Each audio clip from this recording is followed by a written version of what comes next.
5, 4, 3, 2, 1, fire.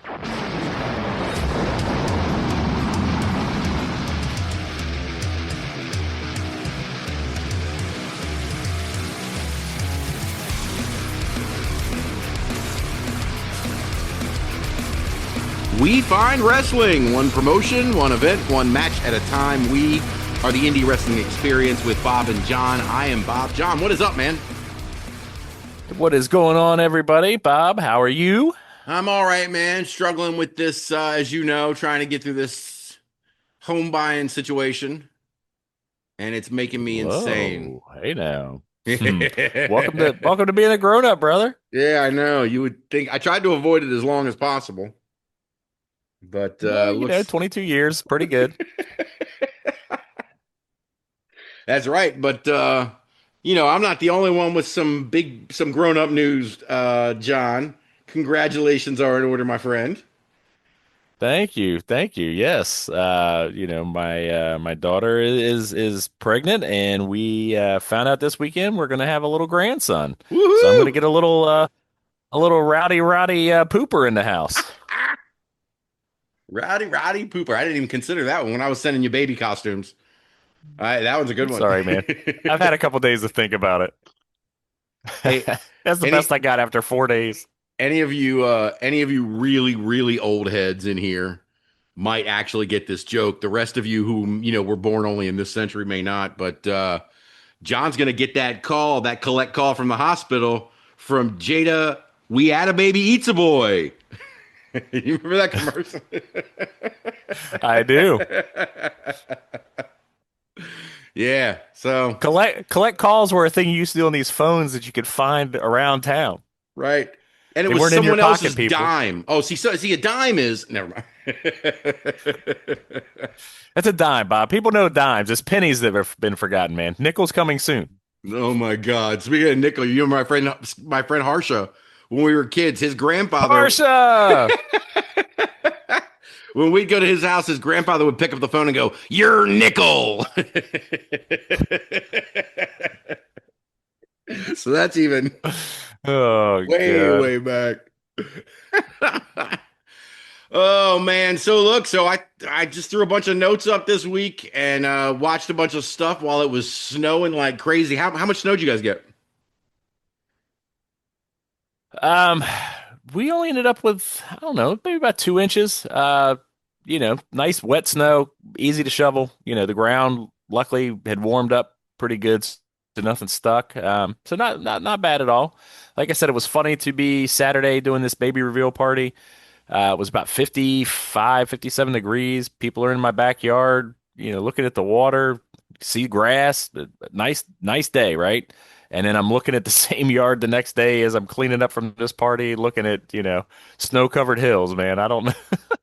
It's crazy, man. Like, I actually saw Jada's live. That's how I found out, so quickly what had happened. There's motherfuckers in sundresses. Like, this wasn't like, yeah. And now it's like, it was now crazy. It's a winter wonderland, bro. In 24 hours, man, it was like mice skiing in my yard, man. The moles were having, they were making little mole men, little snowmen, mole men. I don't know what was going on. Oh my God. Well, my Bernese mountain dog is over the moon every time it snows. She just wants to live out there. So she just got a haircut and she's rolling in the snow on her back, like funneling through it. Like it's a wild phenomenon, man. But yeah, she's happy as shit right now. But hey, I was happy. I got to catch some wrestling this weekend. And I Nice. want to start by talking about this IWC show, man. Reloaded. Did you get a chance to catch it? IWC Reloaded, I did not get a chance to catch. That was the one thing we kind of have on our notes that I didn't get to. But man, I'm looking forward to hearing about it because like I said, it was just one I ran out of time because it was one I was looking forward to for sure. It's still going to be one that I catch, but give me some notes, man. Oh my God. So look, it's going to start. Of course, it always starts and begins with us being right. You know what I mean? Like that's where I really, really zero in when we're correct. And I think we covered this Reloaded show last year, or at least we talked about it. This is the one where every match is determined by the reset button. So it's none of the matches were pre-announced. They all happened there. The reset Mhm. button selected everyone. And the first match was not a reset button match. Duke Davis came out and made a challenge. But after that, they went to the reset button for the women's championship. Mila Moore comes out with the IWC championship. And the reset button picks Ava Brooks, John. Ava Brooks, Ooh, who goes on to win nice. the IWC women's championship from Mila Moore after a reign of like 500 days. Ava Brooks. Have we Wow. not talked about Ava Brooks on this show already? Few times. Few times. Congratulations, Ava. Yeah, big, big, big win. I couldn't believe it when I saw it. Big ups to her. Ava is on the way up, man, and she is so young. Mm-hmm. This is the first of many, but the stage for her is just the stage is getting bigger each week, each month. And look, Mila obviously is a veteran, and hats off to Oh yeah. her for a great reign. I thought they were going to take that belt off of her and put it on Katie Arquette like 9 months ago. So to do all that, to be running shows down in Florida at CCW, to be at TNA doing tapings. I mean, Mila is busy, so I was shocked that she held onto the belt this long. Absolutely. What else? Oh, the I wanted to show you. Let me see if I can find a picture to pull up for you here because I want to be able to see. We had a tag title match, the Foundation, Bubba the Bulldog and Bulk Nasty, who I Mm-hmm. also thought would have Yep. lost those belts a while ago. Um, they defended. I'm trying to find my note here against Cheese Spray Can.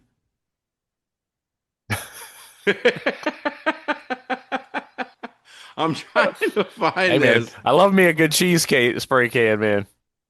Oh my God. I'm gonna keep talking while I'm trying to find this because it is All absolutely right.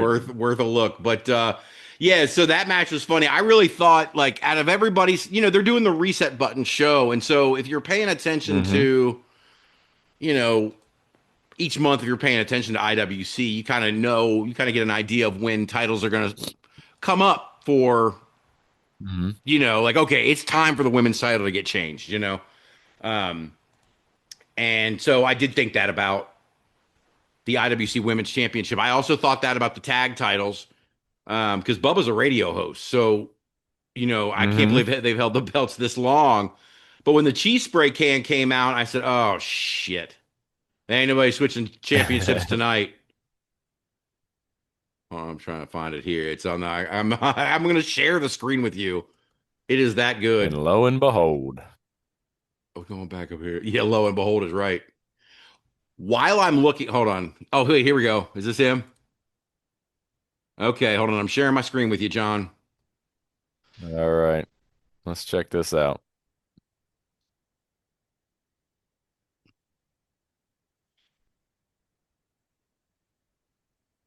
You may not be able to hear the sound, but can you see him?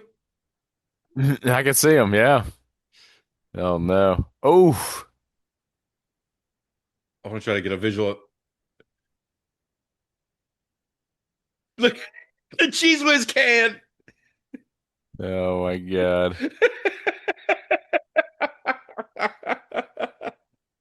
Dude, is that not the best ring gear you've ever seen? Oh, it's great. And the stunner. Oh, The cheese whiz stunner. And another one. Oh man, that I is could. great. Ain't that Oh, I fantastic? can't wait to go back and watch that. Oh my God. Well, needless to say, they retain the titles. I don't think I'm spoiling anything for you that the cheese. No, no, I could have, that may have been inferred by the outfit. My daughter, who I'm not sure if you're aware of this, but my daughter Lauren has opinions about things. Does she really? Yeah, no, I don't know if I mentioned it, but she has certain opinions about certain things. And Huh. yeah, her opinion Who on would have this thought? was that the only thing worse than the cheese spray can would be if the cheese spray can was paired up with Nicholas. Oh. I was waiting for you to catch And up they to had your that. and they had your boy Diego's belt with the cheese can spray face on it. That's the word. That's the trifecta right there. Oh man, it would be. But bro, look, man, you and I talk with. I hear I think it was on one of the Conrad podcasts where he was saying that Hmm. somebody who says that wrestling's like a buffet. It was Dusty, I think, who said wrestling's like a buffet, man. There should be a little something for everybody. I love That's shit like right. this. The cheese spray can is great. It's fucking wonderful, and Absolutely. it's what wrestling's all about. It popped me. I had so much fun. I didn't expect him to win the titles. Once I saw him, I said, "Okay, well, this is just going to be fun." But that's what it is. It's fun. Exactly. Yeah, not everything's got to be so serious all the time. I mean, believe me, you and I, we love 5-star matches, man. Who doesn't? I mean, they're technically they're just it's artistry to watch. But man, sometimes I just love a cheese can getting the shit beat out of it. Right. Who doesn't? Sometimes you're just ready for our truth to come out and sing and dance for like 30 seconds. Like that. It just Because is. yes, yeah, yeah. Yeah, you just can't take it seriously all the time, man. It's got to be fun. It's got to be entertaining. So, some people like comedies, some people like dramas, man. And Mhm. wrestling, you. That's the great thing about wrestling, man. Is specifically what we love with this independent stuff is there is every flavor out there. You can get whatever you want, and you know what? Especially on the indies, you're going to get a little bit of it at every show. So Yep. it's great. Love it. Love it so much, man. And it's funny because that kind of transitions because there's another guy on the roster, the Polka King himself, Felix Koz, who I don't know if you've gotten a chance to see him, if we've watched him yet, but this motherfucker will break down with a polka right in the ring, man. The fucking the little what is the piano with the I mean the whatever that thing is where you play the The- polka on the whatever that is with the accordion like What is thing. that? I don't The know. accordion? Yeah, yeah, Yeah, I yeah. don't know, man. Yeah, the accordion. Like, yeah, look, it's just he does the whole bit, and it's fucking awesome. He's a young kid. He's tall and thin. When he fills out a little bit more, he is going to be.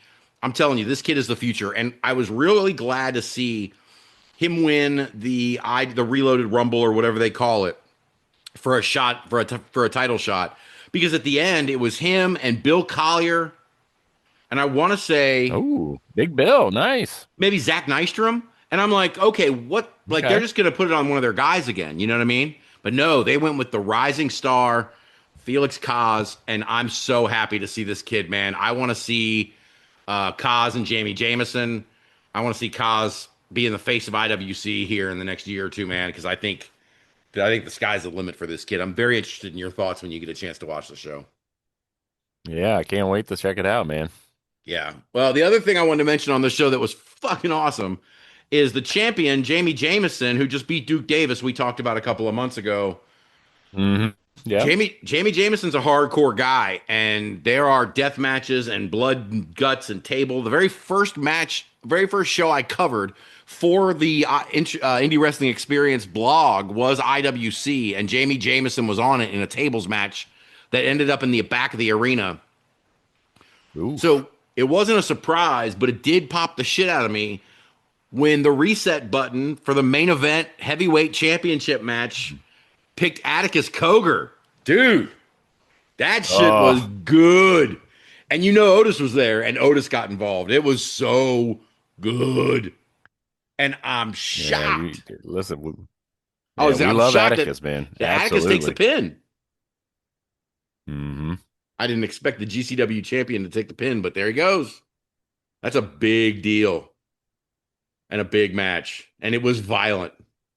It was so violent. Well, you don't have those two names in a match, and it's not going to be violent. So, Yeah, exactly. Oh, it was so good, John. Yeah, you're going to enjoy that show. Anybody who didn't get a chance to see IWC Reloaded 12.0, it's on Triller. Very good show. A lot of fun to watch. But let's talk about something that you and I both did get to watch, and that's the House of Glory show. yeah. Um, that was I honestly I turned it on not expecting it to be as good as it was. I didn't think I was going to be sort of stuck to the TV watching that show like I was, but if nothing else, the two main events made the whole thing. But, well, and that's what I checked out were the main events. And they were both great for different reasons. Kind of illuminated some things that you and I have kind of been talking about off air, kind of things we've been waiting on and thinking about and looking at. But god damn, both of these matches were great.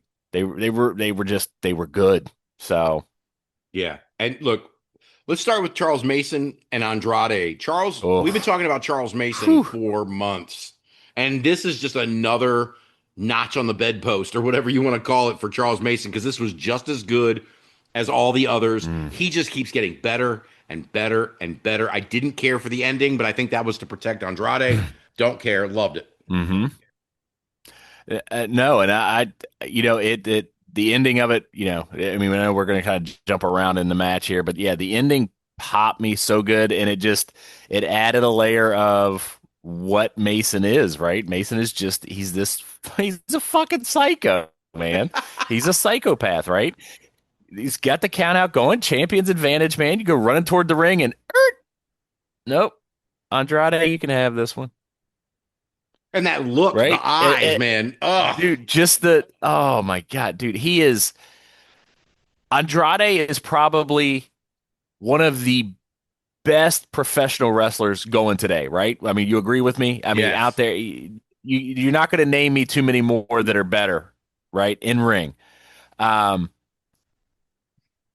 Dude, Mason is right there. Mhm. Mason did not look out of place. Mason didn't look outclassed. Mason, I mean, it was blow for blow. It was move for move. Ring psychology for ring psychology. Dude, Mason is gonna draw money for somebody huge soon. He is that good. You want to know my only knock on this match, Bob? Okay. I wish Mason would have come out in the Hitman outfit, right? Oh, I wish he'd have come out with the button down with the press shirt and the tie and the suspenders and just the driving gloves and just I'm here to work. Don't get me wrong, the ring gear he's got, when he comes out with that long coat and the long pants, dude, it's slick looking. And Andrade, I mean, what more can you say? That mask is probably one of my favorite masks all time. And it's so cool to me the fact that he doesn't wear it. I mean, if I was that good looking, I wouldn't cover up my face either. Right. It's so good though. But it's just That's it's part of the ring. layer. It is so good. And listen, I mean, we know what the ladies think of this guy. I mean, there's whole forums devoted to whether he should wrestle with his pants on or his pants off. So, when What you you doing look in those like forums, John? research, Bob. Yeah, he calls it research. It's strictly professional. He's running around here looking like the Latino Fabio, right? I mean, he is that guy, but God damn it, can he back it up? And he's got he's got the what do they say, the matinee idol looks, and he's got a mean streak a mile goddamn wide. Damn it, I love watching Andrade matches. I just love it. And, dude, if the only person he ever wrestles the rest of his career is night in, night out with Mason, yeah, fine by me. I'm watching those, dude. I'm watching them. 100%, man. And it's funny, like with Andrade, he is so tranquilo. You know what I mean? Like Naito and all those. I mean, it's all tranquilo, but then, like you said, he flips that switch. And dude, he's it's crazy. vicious. And that's why it was so perfect to see him with Mason, I think. Because Mason is exactly like that. Cool and calm and collected and then strike. Tell me there's not a world where you see AEW in 6 months to a year and Andrade and Mason have kind of formed this they're going to go these battles back and forth and kind of form this respect. And Andrade gets himself in a spot where he's getting the shit beat out of him. And, all right, I got somebody I can call. Mm-hmm. And the fucking psycho shows up. Yeah. Dude, the two of them, like you said, that tranquilo, same kind of thing. Mason's got that same thing. He's calm and he's cool and he's collected and he's thinking. Yeah, he's thinking about ways to fucking hurt you. Yeah. And, it's awesome. It's awesome. I mean, that fish hook that he does, that just the nasty stuff he does in the ring is just wow, chef's kid. It's so good. I'm thinking about those two as a tag team or like forming a faction of like $1 million playboys. Like the psycho playboys. Dude. Because you're right. Because Mason's got that vibe of what's his name from the movie, American Psycho. Oh, Bateman, Yeah, Patrick Bateman. and Andrade Yeah, is the Playboy. I mean, it all lines up. I mean, yeah, that'd be great. But let me see a couple more I'm matches telling you. between them first. Oh, absolutely. At least 37, 38 more. Right. It's all I need. But it's I'm funny not greedy. because so I'll ask you this. If Hmm. that match that we just watched was on an AEW pay-per-view, you wouldn't blink, right? Like it would you could have No, picked that match I'm up, put it on an AEW pay-per-view, and it makes sense, right? dude, I'm there for it. That match talks me into the building. That talks me into a pay-per-view. Yep. What about the other main event though? MJF and Zilla Fatu, they were different. There were issues with this one, I thought. Um, Great match.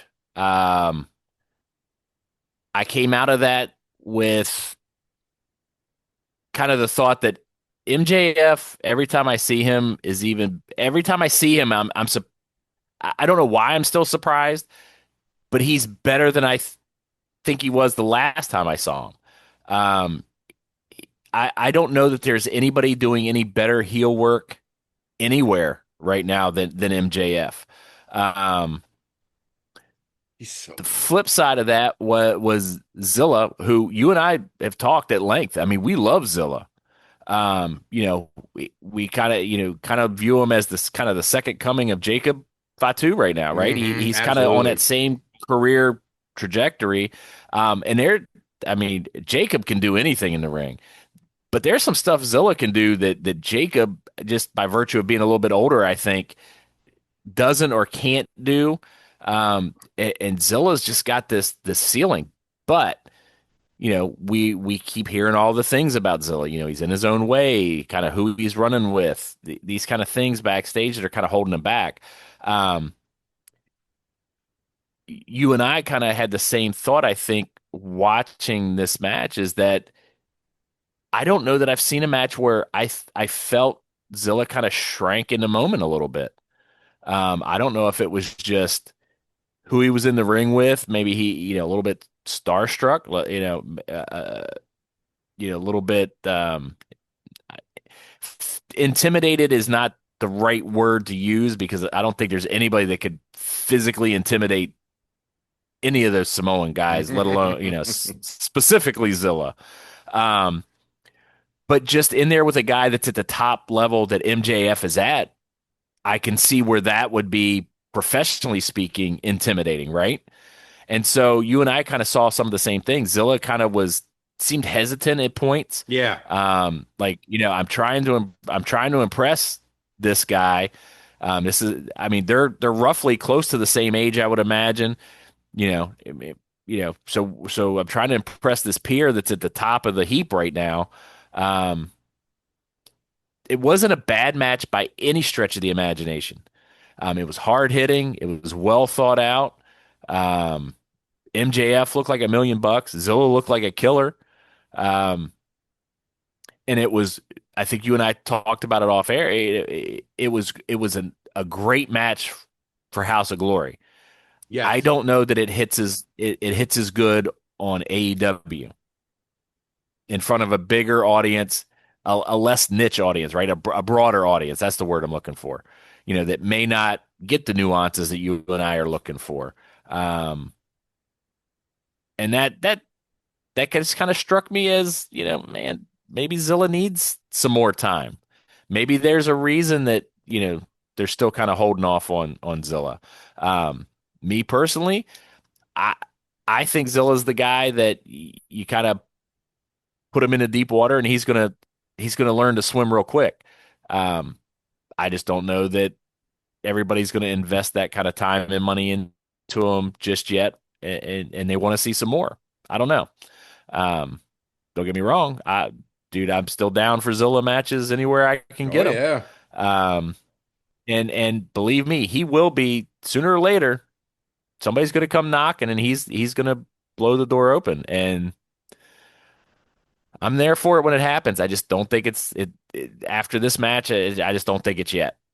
No, I agree with you. And I think the way I'll put it to you, I actually agree with all the points you just made on that match. I felt the same things you felt watching it. So I got to imagine others did. But the way I'll sort of sum it up is the Zilla MJF match made it even more clear to me how ready Charles Mason is. Yes, absolutely. I mean, I'm trying to keep it positive. Like I said, I think Zilla's great. You're right, but it wasn't that he was bad. It's that he was hesitant, and that's Mm-mm. stuff you get from Yep. having reps in big matches. Charles Mason is ready, and that's why I drew that comparison before about the AEW pay Hmm. per view. That match, Charles Mason is ready. Like that guy is as ready as it gets. I mean, he don't get no Yep. readier. And Zilla Yep. might have more potential, Oh, especially agreed. Agreed. but he's not as ready. I mean, it just made it very clear to me that Zilla's not quite ready. And and that's all of our fault too. I mean, he hasn't been wrestling that long, and from his first match, Hmm. he's getting hyped up. I was listening to JBL's podcast the other day talking about how the Miz started out in the most untenable position ever because he basically came off of a TV show competition, and they threw him into the main event against John Cena, and he thrived. Um, Hmm. and that's kind of Zilla was kind of the same thing. The moment he had his first match, we're all like the second coming, and that maybe was, I mean, Yep. certainly was too much. Yep. But I enjoyed the show a lot, and HOG Yeah. does put on some House of good shows. Glory, dude. House of Glory for me has supplanted. They are that Ring of Honor level right now. They're like the 1As to me now. Um, the shows are phenomenal. The crowd is just ridiculous. The crowd is for me when I'm watching these now. I'm watching the crowds as much as I'm watching the Yeah. event or the matches. I mean, and dude, we're starting to get the Yep. ECW levels of craziness in those crowds. I'm just the crowds are so hype. I freaking love it, man. I'm telling you, you and I are gonna have to get. I know you've been to some. I haven't been yet. I am ready to experience some House of Glory. I believe. Yeah, it's a lot of fun, man. We'll definitely have to get up and go to one of those shows real soon because I mean they're in New York all the time, so that's their home base. So Hmm. we should be able to get Yep. up to them pretty easily. But yeah, I agree with you, man. I like watching the House of Glory shows. It's one of the few things keeping me on Triller these days. Hmm. Um, One of the things that keeps me on IWTV every month that a lot of people aren't in the loop on just yet, but they should be, is the Premier Wrestling Federation out of North Carolina. And they made news this Yes. weekend, John. I knew the moment. Yes. As soon as I saw this, I said, I'm going to put this in the notes, and John is going to just lose his shit if he didn't already see it. Steve Oh, Carino returns to wrestling and beats Caitlin Marie for the PWF Championship on IWTV. Steve Carino's back. fucking Steve Carino, man. It's 2026, and usually 2026 it lasts 3-4 years, man. If we said Carino, you're talking about Colby, right? 100%. And any mention of Steve was nostalgic. But damn, if he didn't look good, man. I went back and watched some highlights from this match, and I know he was kind of a last minute replacement. I think it was supposed to be Cruel, right? Mm-hmm. Was supposed to be in the main event with Caitlyn, and something, some travel issues, something, and Steve stepped in, and dude, I think Steve is back. I love it. It sure sounded like, the little bit that he had after the match that I listened to him sure sounded like he's got a little gas in the tank. He found a little reserve. And dude, this older, I mean, you and I remember Steve when he was the baby face young guy, right? Yep. Dude, this older, grizzled, thicker, you know, old guy look works for Carino, man. Dude, he looks good, man. I'm down for this. Look at him. He's old. I love it. I was so He looks excited. like he's at least 50. Oh my God. He might as well be in the grave at that point. 50. Holy Oh, shit. No, but Fuck, he man. looks good, man. And I'll tell you what, how good does this pic you sent me? How good does he look holding that belt? He looks great. He looks I'm absolutely I'm great. I'm in, man. And I gotta. This is the promotion that Colby's a part of. That I don't know if Colby's running Hmm. it or what, but I know it's Yeah, it's I mean his it's promotion. So it's really se- cool to see. seven time, right? This is Yep. his seventh championship with them. So like I said, I'll have to see if I can find that. I don't know if you saw any of the clips or anything from it. Uh-uh. I have to see if I can find that on Instagram and send that back over to you. It wasn't, I didn't see the whole match. I just kind of saw the ending of the match, and kind of him, with the mic afterwards. And man, he got a little choked up. He's like, I'm home. Yeah. And we know Steve's a trainer with WWE. But apparently they've given him, the leeway to go and compete, and hold this belt for a little while. So, maybe we get a little Carino run, man. I'm Maybe in. maybe we get a run till Colby gets back and Colby's healthy again, and we get a rerun of that from a few years ago. Yeah. Yeah. I mean, this is well. Look, here's what I know. I'm trying to remember. Hold on. I'm gonna pull this up because it's um. There was a while ago that someone when I was watching a PW, it wasn't last month. It was older than that. It was oh, see, Mr. Wrestling 3 was at the last show. I didn't realize that. So Steve's been around. He must have been at the last show too. As Mr. Wrestling 3. I'd say Mr. Wrestling 3 is another good one, man. Steve's always just around. Yep. It is.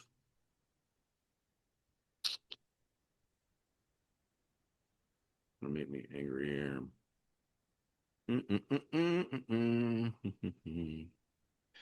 Anyway, he was wearing the shirt that said Justin Kindred Allen.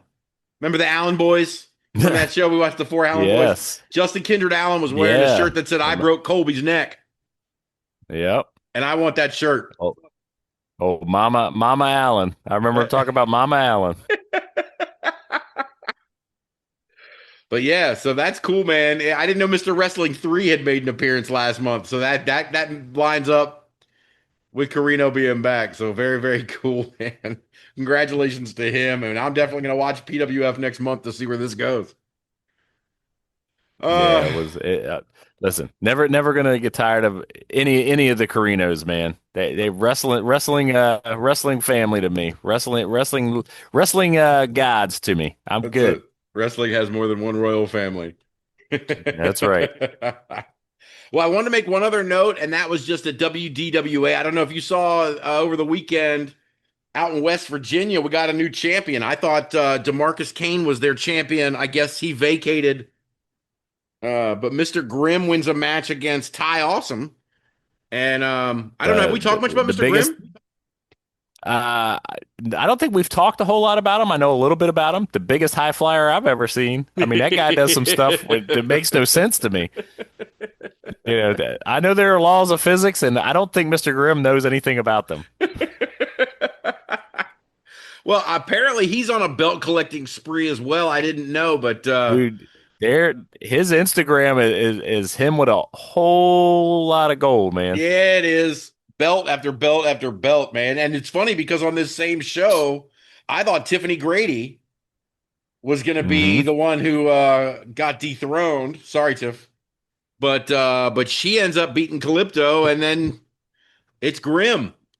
It's Grim. It's Grim. By God, it's Grim. So congratulations to Grim and all that beautiful, beautiful gold. Y'all can see that on his Yep, Instagram. absolutely. Well, let's talk about this IWX Watch This. This was a very interesting watch this for me. It was different, man. It It was was different for sure. I made a note in there that it was very AEW dark, but it's not very AEW dark. It was very AEW dark during COVID, like at Daly's Place AEW dark. And I mean that in the most complimentary way possible. Like I'm a geek. I like seeing new names. I liked watching Dark and Dark Elevate because I got to see all these indie talent that were from around the country, and I got to geek out and add to my spreadsheets. And this was very much the same show. I'm talking about Live Pro Wrestling Iowa. They just started their new brand, and I'm judging from this show, it's very much an NXT type developmental brand called Breakthrough. And this was their very first episode. They uploaded it to YouTube like 6 days ago as we're recording this. Breakthrough episode 1. They recorded in a room with no crowd that you can see, but you can hear them from behind the camera, which I thought added a really cool level of like, the people are harassing these guys in the ring the whole show, but you never get to see a single face. You just get to hear the off-brand comments coming from the peanut gallery. Yeah, it was different, man. They did a good job. They had the hard cam set up. Kept everybody behind the hard cam. Now, like you said, you could definitely tell there was, the first episode, there was some glitches, some things here and there. They had some guys that would pop in and out and, come back from behind the curtain and be like, oh shit, oh, run off to the side. And, it happens. It happened. And it made me giggle. This is you had a good note that it's for nerds like us, right? For dorks like you and I, because it is absolutely guys learning the craft, right? So it is not going to be a Dave Meltzer 5-star. It is not going to be hell. It's not going to be a Bob and John 2-star. It's it is guys that are learning the ropes, and they're figuring it out, and they're getting reps. But god damn it was fun. It was just fun. That's the fun part. Like you hit it right on the head. We're sitting here watching these guys at the very beginning learn their craft, right? But you're seeing the first seeds of what these characters are going to ultimately become in a few of them. And we'll get to a few of them at first. But actually, the first match was one of them because El Mejor Mascara is so much fun. Love the mask. Don't know where he's going, but he put off some really cool moves when he was getting some shine at the beginning of the match. And I don't know where that character's going, but it looks like it's going to be a lot of fun.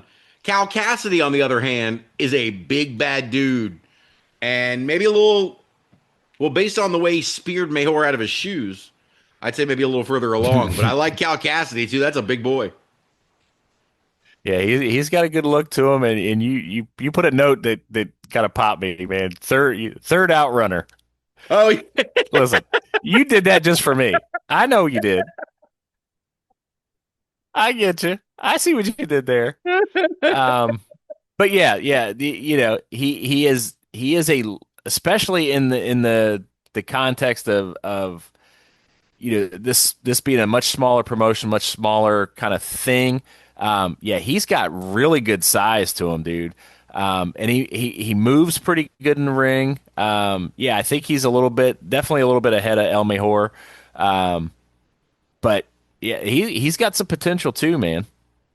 100%, man. And to be fair, there was another note at the end that said, yes, I did originally think of him like the third outrunner when he came out, but at the end he kind of had some body language like he was Big Bill, man, that dominant big man body language. So absolutely. That spear was like Goldberg level, like as far as like popping out of his shoes, man. Like El Mejor just and it that with that ring being that, and you could tell the ring was a good bit smaller than some of the rings we see him normally wrestling in.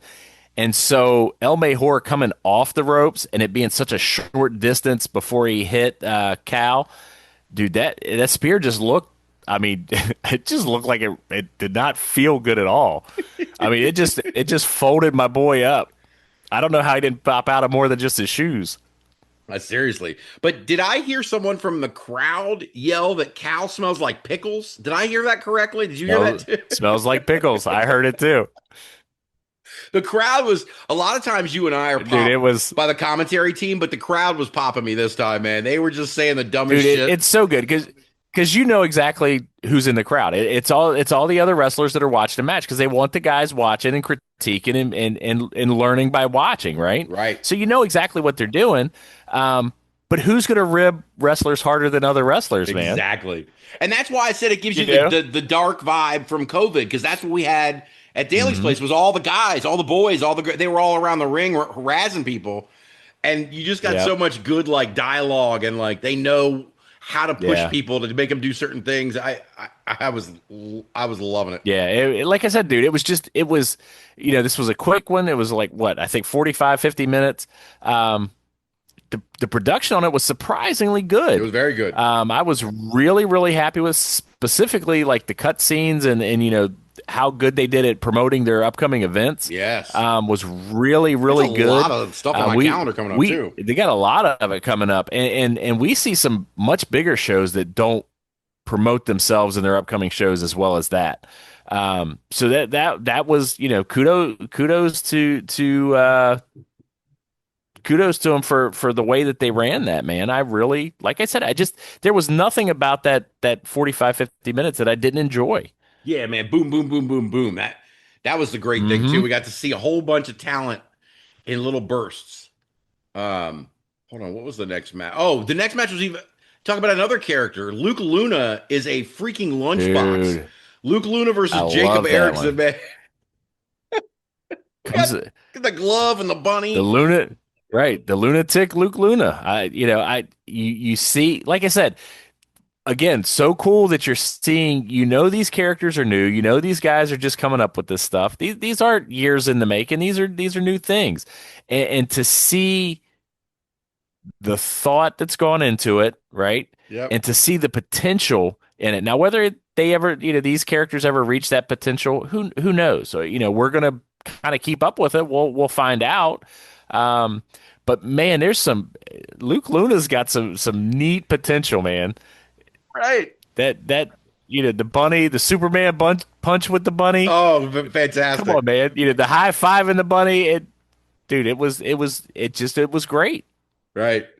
100%. He was just so much fun to watch. Everything with using the bunny as a weapon, it all worked out so well. And it's juxtaposed against Erickson, Jacob Erickson, who is on this like serious mission, and he's talking backstage Hmm. about he's going to go into business for himself and all this other shit. And here's Luke Luna with the one white glove going, bloop, yeah.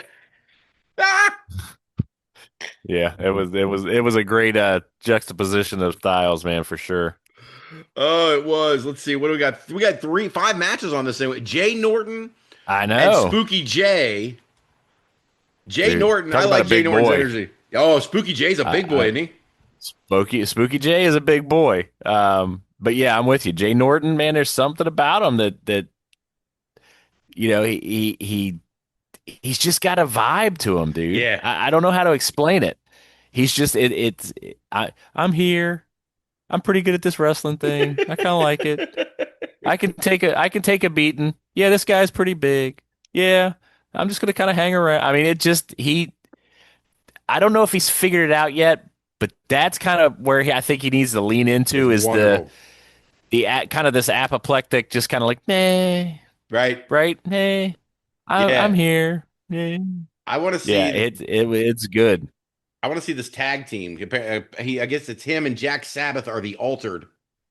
And so Okay, I think that dynamic might be really cool to see too. I want to go back and check out some of these matches all with the right, we have to go altered. check that one out. Yeah, but I like Jay Norton's energy. Obviously, Spooky Jay was going to win that match. He's huge. I mean, it wasn't ever really in doubt. The match wasn't in doubt, but Jay Norton wouldn't stay down, man. You got to kill that boy No, to put him no, to make him dude, keep him down. and the kid looked good fighting out from underneath. I mean, Yes, he just 100%. he's a natural underdog. He looks great doing it. So lean into it, man. Absolutely. Match 4, we have the Rumble winner, Waylon D. What'd you think of what'd you think of Waylon D, John? Waylon D. Booty shaking Waylon Dean. I loved Waylon Dean. That he was my standout guy for the night, man. I am so down on this dude.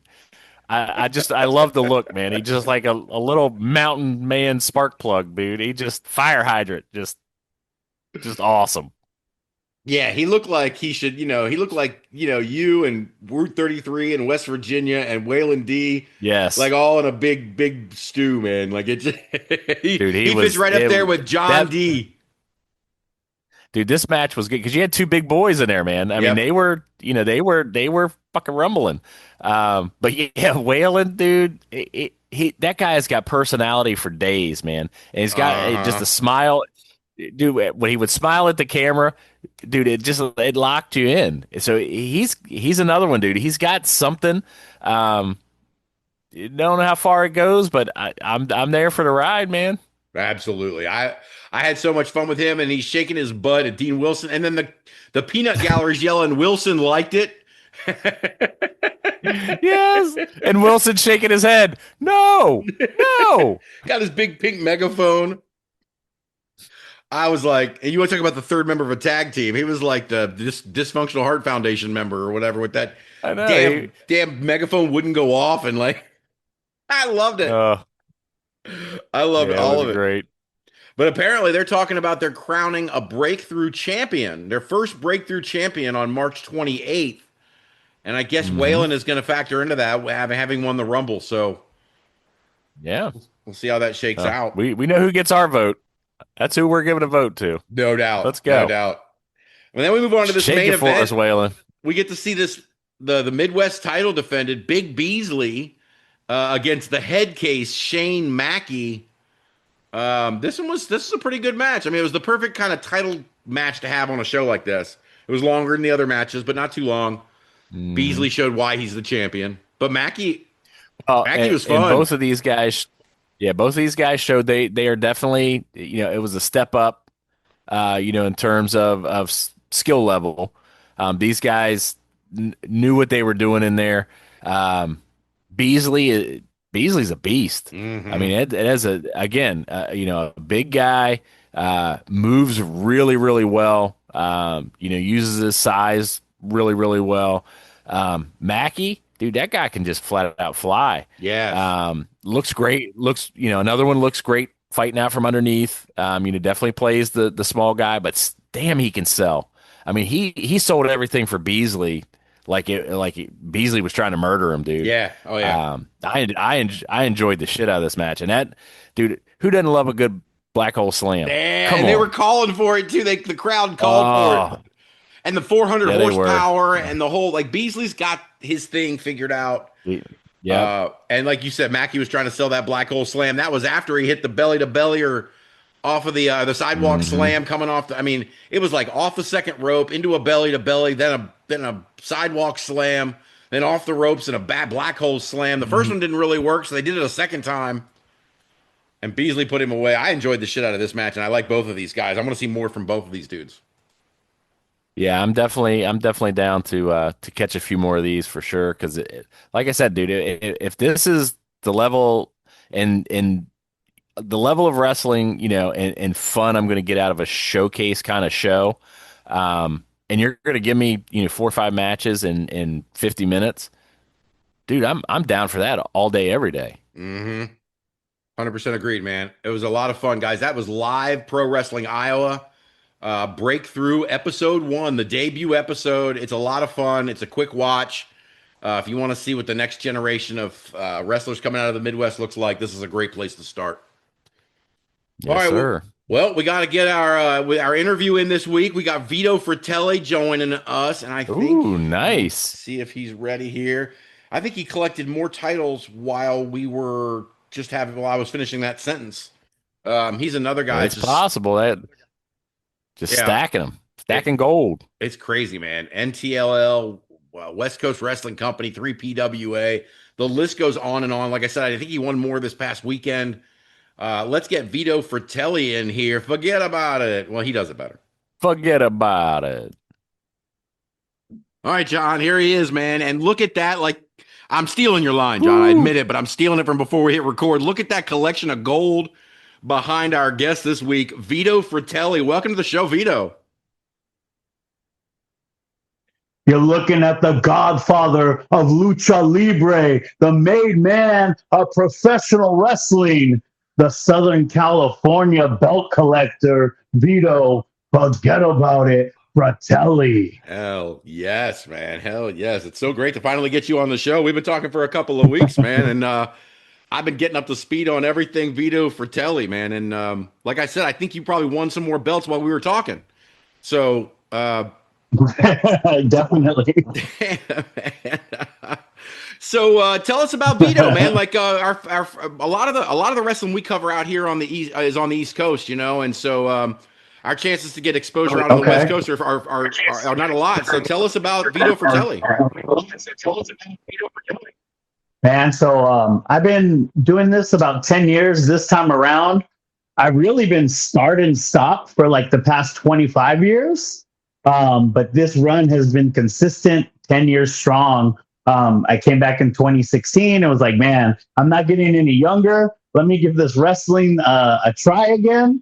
And yeah, that's been the last 10 years. I started training in 2000, 2001. I was like 13 years old. Whoa. At Revolution Pro with Ron Rivera. I was like a little kid coming like once a month or something to training, just getting my feet wet in this business. So I started training there, did that for a little bit, kind of got the fundamentals, went to another company with Martin Marine, WPW in Anaheim, and learned more of like the Lucha Libre style. And then kind of came and left and came for a little bit, did a couple months, and left for 5 years or something, So Right. 2016, I picked it back up. I was like, dude, I'm getting older. It's time to try this wrestling. So, I've been really hard since then. Right. I'm super interested in this, man. Starting at 13. As a kid, where are you originally from? You from California originally? Yeah, from California. I'm in like Los Angeles, but a small city called San Pedro. Okay. All right. So I got to imagine that there's both lucha libre and traditional like American style wrestling out there as well. I've seen it because I know that there's a mix of brands out there. What attracted you first as a kid, Absolutely. and how did that get you into training at 13? Honestly, like in the early 2000s, backyard wrestling was huge. Ah, yeah. So like everybody had their own backyard wrestling companies, own promotions. Like we used to do that. We started at the park, and then like just backyard wrestling, meeting people, going to different places, and finally like met somebody that was like, oh, we rent a venue, like we train at this place, and actually like learning the craft and learning the sport the right way. So that's how it started, was backyard wrestling. But I was a fan of wrestling since as long as I can remember, since a little kid. Mm-hmm. Yeah, well, you piqued my interest. We had the backyard wrestling always gets me. What was let's say what your first or your most prominent persona that you had when you were backyard wrestling? VPOC 69. Oh, hell yeah. So like a wannabe DX, like spin off of X-Pac, VPOC. I love that. What was yeah. What was VPOC 69 finishing move or known for or whatever? I think at the time I did the X Factor as well. Oh, nice. There you go. Yeah, or Swanton Bomb. Oh, cool. Funny, like backyard wrestling story. Like, also that was like come and go. I think like in 2003 or 2004, one of my buddies was like, "Oh, there's these new people that I met. They're doing wrestling. You want to come check it out?" And this was like after I already stopped for a while. And that's how I met the Young Bucks. They were wrestling in a backyard in Rancho Cucamonga. Oh, wow. So I wrestled in their backyard. Nice. I wrestled in their backyard back in the day. And then like one of Matt Jackson's first like in-ring matches was against me as well at the Anaheim Marketplace. That's awesome. Very cool. Yeah. And it's on YouTube. I think it was 2004. No shit. Very cool, man. But it's like VPOC 69 versus Mr. BYWA. Right. Oh shit. I'm gonna be sitting here playing on my phone looking for it while we're talking. I gotta stay focused here. I don't think we're not looking that up when we're done. Absolutely. No. That'll be we do a segment each week, Vito, called Watch This, where we find something on YouTube and just sort of point people in that direction. And this one may be that match. If we find it, might be the Watch This for next week. Yes. He was crazy talented back then. So like obviously now like he's where he is, but it was insane to see that like from that moment to the moment he's at today. So it's pretty cool. Mm-hmm. That's really cool, man. That's a really cool story. Absolutely. So It's you were awesome talking to be about, part of that. That's great. yeah, it's so much fun, man. I love hearing the backyard wrestling stories. They're my favorite. We used to be wild. I can't believe I used to do that crap. Like, it's insane. Like telling your friends, hit me with a cheese grater, cut my forehead, like light tubes, thumbtacks. Mhm. One of my buddies, we used, like, bleaching your hair was like cool too, like the frosted tips, you know. And he Yeah. just got it bleached, and during the match we did like a flaming chair shot, and his hair catches on fire. Oh, Crazy. Bro, hit me with the cheese grater is a line for the ages right there, man. I love that shit, man.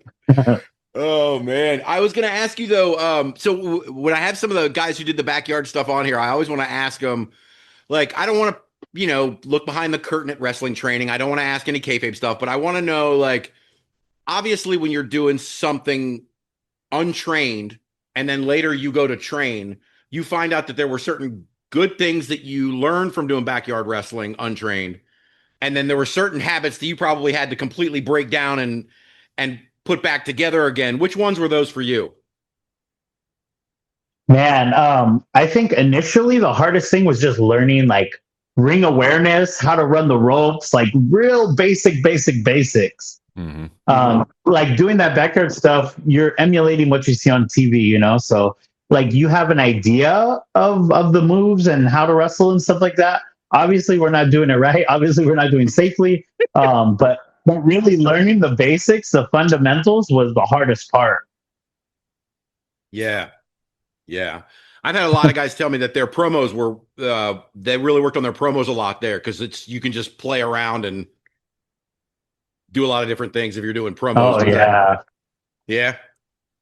Definitely, like having that persona, being able to how to figure out a character and things like that is definitely helpful. But realistically, like I don't think I got good at promos until like the last like 3 to 5 years, you know. So even like back in the indies, it still takes time, and if you're not practicing it regularly, it's hard. You know, it could be intimidating going out with a live mic in front of audience, you know, to some people, and I see why, but like those are those moments like where you learn. Yeah. Well, I tell you this, John was, before you jumped on, John was talking about how much of a trip your Instagram page is now, man. It's a lot of fun, man. So you're doing a great job at it now, man. I was watching absolutely. the promos y'all were doing with the LA Park stuff, man. Cracking me up. Oh man. So you've been, go ahead. I was gonna say, like in lucha, that's where I really like flourished. I don't know if it's because like I'm this Italian American white boy being able to hang with these guys, or they need somebody to cheer, so why not cheer the white guy, you know, or why not boo the white guy? So right, I get to go against like all these amazing talents, freaking legends in this business, like anywhere from like top independent guys all the way up to like AAA CMLL guys to like legends like Blue Demon and LA Park and El Hill del Santo. Like I've been able to go in the ring with every single one of them. Ooh. And it's crazy. Like I wrestled like Penta, like right before he got signed. I wrestled Dragon Lee right before he got signed to WWE. I've worked with like a lot of the AEW guys like Clone, Commander, Taurus. Wow. And then like everybody in AAA, Psycho Clown, a lot of those guys, Laredo Kid, Hijo de Wagner, all those guys. So Lucha's been like really good to me. And I feel it's like, it's a luck thing, but there's these moments that like, if that didn't work out, I wouldn't be where I'm at today, you know? Yeah, no, absolutely, man.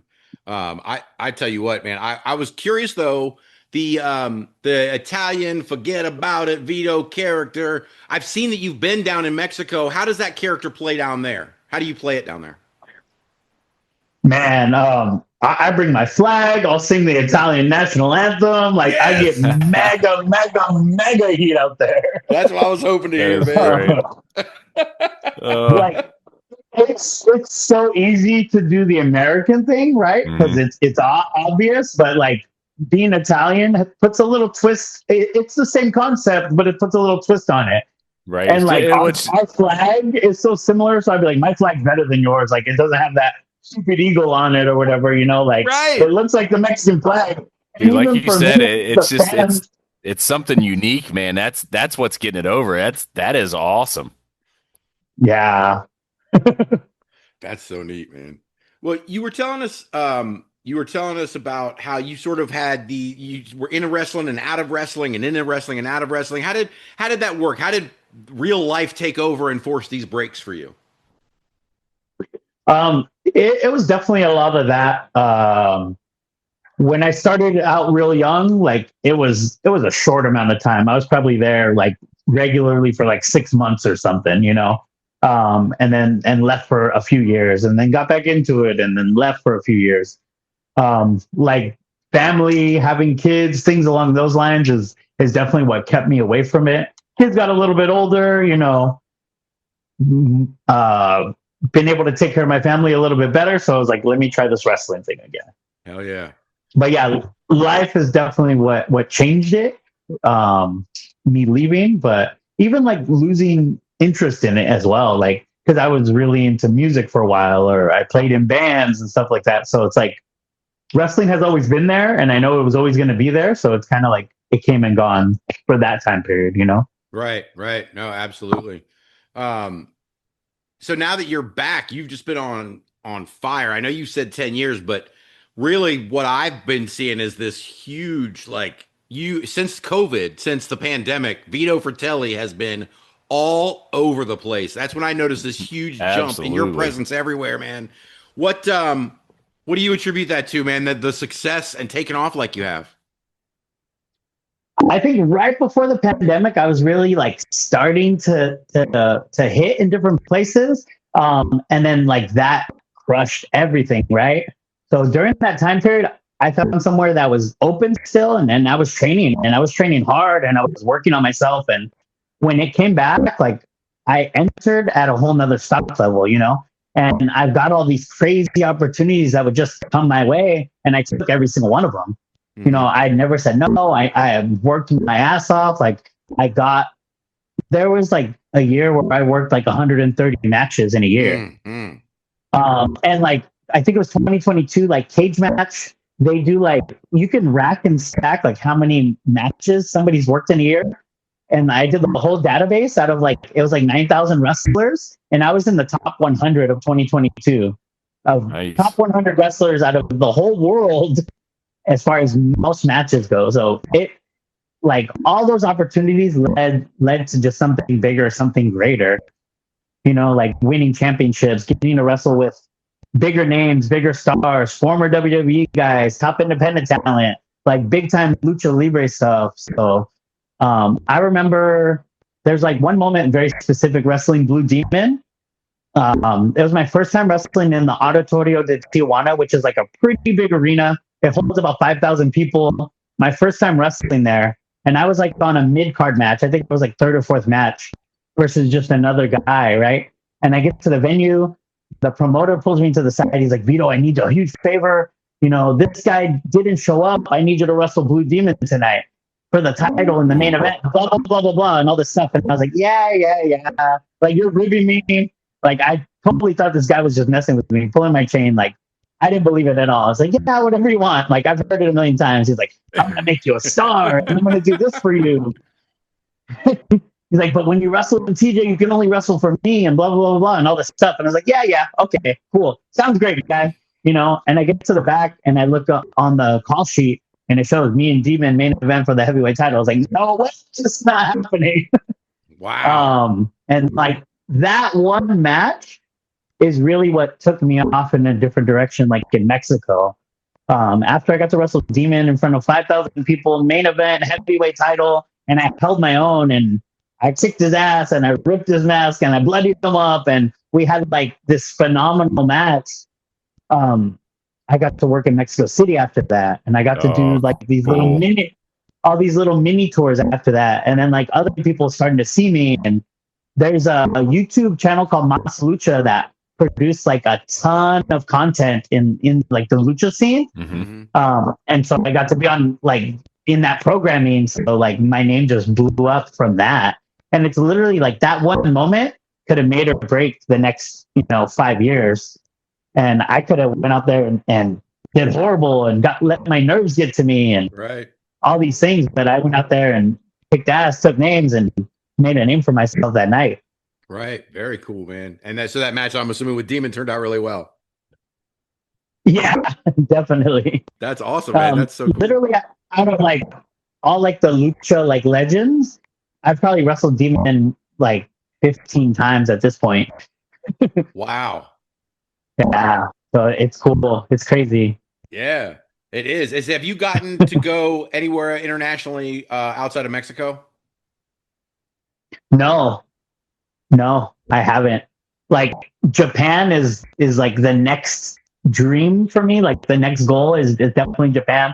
I feel like my style, because I'm pretty like hard hitting, strong style, like powerhouse. I feel like I would do well there. Like those guys usually fit well over there in Japan, and like I have a good mix of lucha, and they have that influence in their style as well. So I think I would do very well in Japan, and that's definitely my next goal.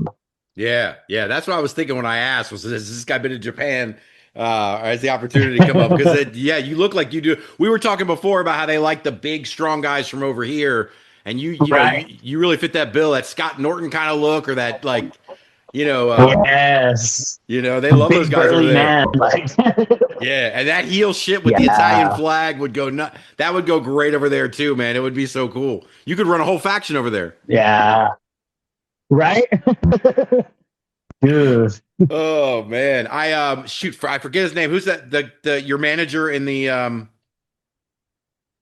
your mouthpiece, I guess I'm seeing in the promos, the LA Park promos, and I'm just forgetting his name. Jack Fancy. Yeah, Jack Fancy. That's it. How did you tell me about you and Jack Fancy? So he's been in and out of wrestling for a long time as well. He was a wrestler at one point, like left, came back. One show, he came back as a photographer. Like he met up with one of these guys and he was like, hey, come shoot my show. So he came and shot the show as a photographer and really like took to me. And he was like, dude, like you're really good. Like I see potential in you. But I had a different gimmick at the time. And he's like, I just don't understand your gimmick. I don't understand your character. I don't understand your name. He's actually the one who like pushed me in the direction and started like Vito Fratelli. Okay. So my gimmick before that was Vpocalypse. So it's like Apocalypse, but Vpocalypse, like just mohawk, like tough guy type thing, But it was like no gimmick. It was just nothing. It was just me, a mean guy. Right, with a mohawk. So he's like, he started like, what are you? It's like, oh, you're Italian. Like, why don't you be an Italian guy? Like, that will get over. Not a lot of people are doing it. Like, and it would work well in lucha. So like, I started thinking about it. And Vito is actually my shoot name. Like, that's my real name, Vito. Fratelli is the gimmick part. And if you ever seen the Goonies, the bad guys from the Goonies, they're the Fratelli. The Fratelli. Yes, so, I didn't even Mama put that together. Fratelli. That's right. Yeah. So like one of my favorite movies, call back to that. And then also like in the beginning, I would do like opera singing. Like one of the brothers, he does like a lot of the opera singing. So I would get somebody, set him up for the power bomb, and be like, "Whoa, Lord," and then power bomb for the finish. And then I would do like the Italian national anthem, like opera style as well. So that was really like the character in the beginning, and it just kind of like faded into what this is now. Right. That's really cool, man. I love the singing. The singing is so good because it's just that extra layer, man, to really get some heat in the right spots. Yeah. Well, I told you I won't do this. I try not to do these things in order. I can be very formulaic sometimes, but I told you I wanted to make sure that I talked about the promotions that you are representing, and I want to start with the two that I am adding to the IWX rankings this month because it puts me over a little bit too. You see, but okay. Let's talk about New Tradition Lucha Libre. I am just really getting into this company, and you are their champion. Tell me about NTLL. So NTLL, that's a company up in Palmdale, Lancaster area. So like Antelope Valley. We've also ran shows like in different parts of California as well. The company itself has been around 25 years. I've been a part of it since right before the pandemic, like 2020, I think was my first match for them. I've held the title once before in 2022, lost it to Alexander Hammerstone. He's been like my main rival in NCLL. Me and Hammerstone has had some battles, some wars, some crazy matches. And then I actually won it back. I think it was September of 2025, and we had a War Games match, double ring, giant steel cage, 5-on-5 with like Hammerstone was in there, Diamante Azul, Hijo de Dos Caras, PJ Perkins. Like it was just this crazy 10-man madness match going on. And I won the heavyweight title back in that War Games match. Man. So since then, I've defended it against Hammerstone. I've defended it against Titus Alexander. I've defended it against Emperador Azteca, who's from Monterrey, Mexico. And then this past Sunday, I successfully defended it against Richard Holiday. Holiday, yes. Yeah. So like Holiday and Hammerstone have like a big history as well. Oh yeah. Yeah. So they were I'm gonna hit up Hammer. Yeah. Like, hey, I just beat your boy too. So yeah, we're familiar with both of those guys out here. So yeah, wow, dude, Vito, that is awesome, bro. Yeah, that's some big wins, man. Some big matches. But you've been having big matches your whole career, man. That's so cool that you've gotten to be all these places and wrestle all these guys, man. That's so neat. It was funny. That's pretty awesome. It's funny because NTLL was on my radar before I met you because of Johnny Robbie. And I was getting ready to put her over, and then she goes and loses the belt on Sunday. So I guess I'm just going to skip over that part. Suavecitos. Yeah. She's doing big things right now too, which is awesome. Yeah. No, she's great, and like I said, I'm just getting into this. There's a lot of the promotions out here in California, the Lucha promotions. I did start covering Lucha Libre and Laughs in Colorado, and got a little bit of a taste there. But I'm really between NTLL and the next one I want to talk about, which is Lucha Pro.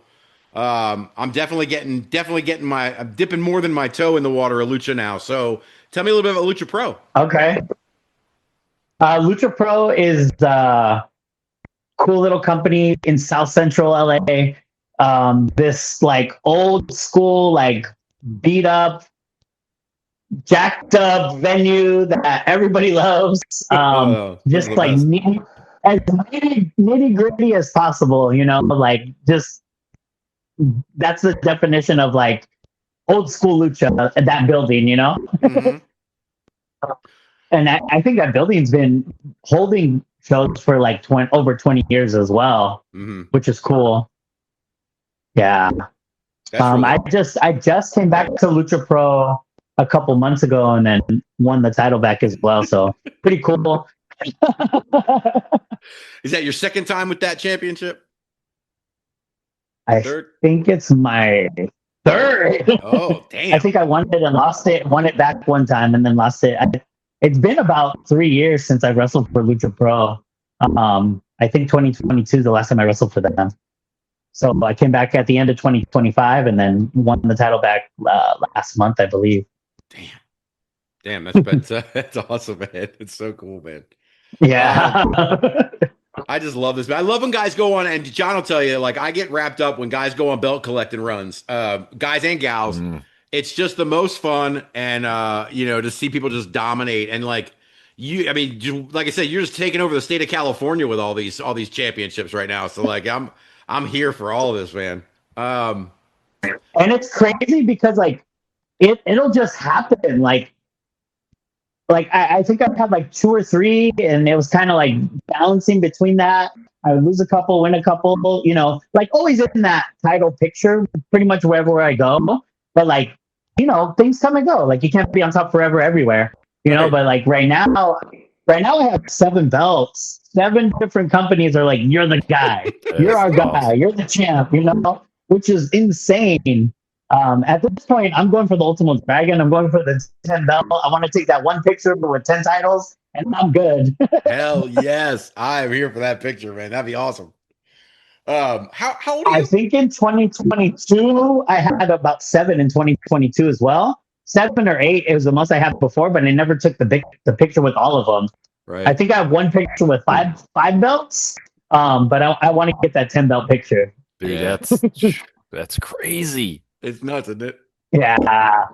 And that's what that run in 22, that's what got you. Did I see you were in the PWI 500 in 23 and 24, right? Yeah. And like those 2 years is when I was like belt collecting like crazy, doing a bunch of stuff. Like this is from Mexico City. It's a tournament I won. It was like a legitimate like World Lucha Libre Championship tournament. Like people from all over the place, like all different countries, like Mexico, UK, Oh, damn. That's awesome. Spain, Canada, like everywhere. I'm Dude, gonna that's put that all awesome, over the brother. place. Holy moly. That's so And it was IWRG. a 2 days. That is crazy. Yeah. And IWRG is like probably the biggest independent lucha company in the world, you know? Mhm. So that was in I think it was in 2023 when I won that World Cup. The first night was like 3 matches. So I had to do 3 matches pretty much back to back in Mexico City. And if you know Mexico City, it's higher elevation. Mm-hmm. So like your cardio, that breathing needs to be like on point. Dude, at the end of the 3rd match, I think the 3rd match was my longest match that night too. And I went like 25 minutes with this luchador out there who was like phenomenal. So I was dying at the end of the night, man. I'll It was bet. crazy. Wow, that's so cool. I'm gonna post a video of this interview at some point online so you guys can see that trophy, man. That is that's a cool thing to have, man. And Yes, it is. Yeah. yeah, even us covering mostly stuff in the United States, I know about IWRG. So like I said, that their reach is big. So that's really cool, man. It's so neat. Let's see. While we got you still on here, I want to make sure I put everybody over. Tell me about West Coast Wrestling Company. West Coast Wrestling Company. It's out in like Hemet, Temecula Valley area. They've also been around for a good amount of time. I think 15 years. This is my 2nd time also holding their heavyweight championship. I was previously the wild card champion as well, so I've held a title there 3 times. I got a little faction going over there, La Familia Dominante, my little family. And we're taking everything over there. We got the wild card title, we got the heavyweight title. We just won one of their sister promotions, Wrestling Warzone, WWZ. One of my guys won their lucha title, so like we got everything on lock. Who else is We are in running game at West Coast. Who's in the faction? I got Joey Hustle from San Diego, my buddy Inferno, who's out of Santino Bros Wrestling Academy. Yeah. And then my other buddy Blake Grayson, who has he won like their Ginsburg Cup championship. So like literally, there's 4 of us, and we all 4 got belts right now. That's fucking wild. And isn't WWC didn't you win something? Didn't you win their belt on Sunday or Saturday? I think the previous week I won their world championship, the WWC World Championship. Yeah. Oh man. Hey John, we're gonna have to get Lauren to look at some of those belts and give No kidding. My daughter is 17 and she has all sorts of opinions about championship belts. She's our like we get her opinion. Yeah, we get her opinion on all the championships.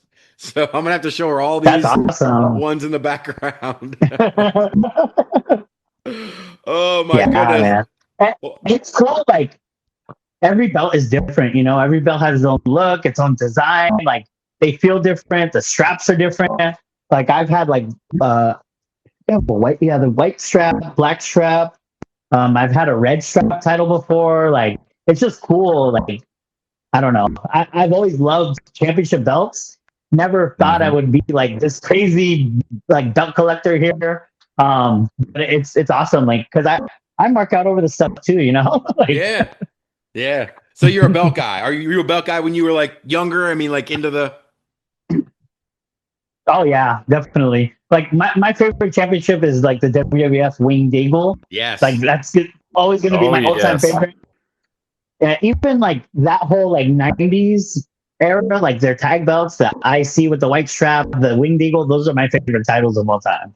Yeah. Yeah. Me too. I'm not as big a belt guy, but I love that IC title.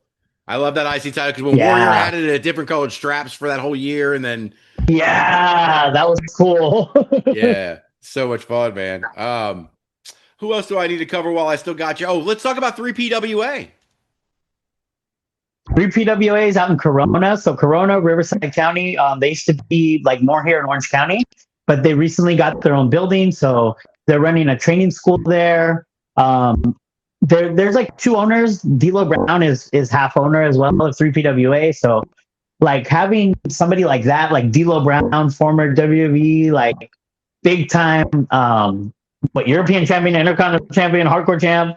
He did TNA. He's done Japan. He's done Smoky Mountain. Like everything you name it, he's been there. You know. Right. So having somebody like that, like in your ear, giving you knowledge, giving you feedback, making you better, like that's always a great thing to be a part of. So at 3PWA, I've had their heavyweight title, I think, for about 6 months now, or going on 6 months. I've been feuding with this guy, American Punk, who I took the title from. He was champ for like over 500 days. Whoa. And that was my second time at 3PWA. And both times I fought Punk. The first time he beat me, my foot was under the rope, got my rematch. And by hook or by crook, I walked away as 3PWA heavyweight champ. Wow. So awesome, man. So much fun, man. It's just like all these different stories and all these different places. I guess the only one I'm missing is Rebellious. Yeah, Rebellious Championship Wrestling, newer company out in Orange County area. That's their inaugural title. So it was the championship match between myself and Tyler Bateman. Tyler Bateman's been around also for a very, very long time. He was the former Ring of Honor star. I think he held the Ring of Honor Trios title. He was part of the Righteous. Yeah. Mm-hmm. So me and Bateman, we had this like fight. It was a fight. It was not a wrestling match. We were throwing blows. We were forearming each other full force, chopping each other's bleeding chests. Like it was just a dirty, dirty fight. And I loved it. I loved every second of it. Bateman's known for his strikes. And I'm kind of known to be a little bit on the stiff side. So like that's what people anticipated. And we gave them just that. Like we had this fight and it was awesome. Yeah, it was. John, that's like at the very front of your Instagram page or the highlights from that match, I think right now are like a lot of the top. Those are the clips at the very top. And I was checking those out earlier today, man. Yeah. Y'all were going around the whole arena. Yeah. It was no we're joke. just going. They were killing it, dude. Yeah, and Bateman You is guys were violent. just killing it. We were talking about violent matches earlier. So, Bateman is so is violent. Vito. Yeah, so is Vito. I've seen this man. That's right. That's right. My God, man. I don't like to hold back, and I don't like people to hold back on me either. Like if you're gonna hit me. Like I want to feel that shit, you know?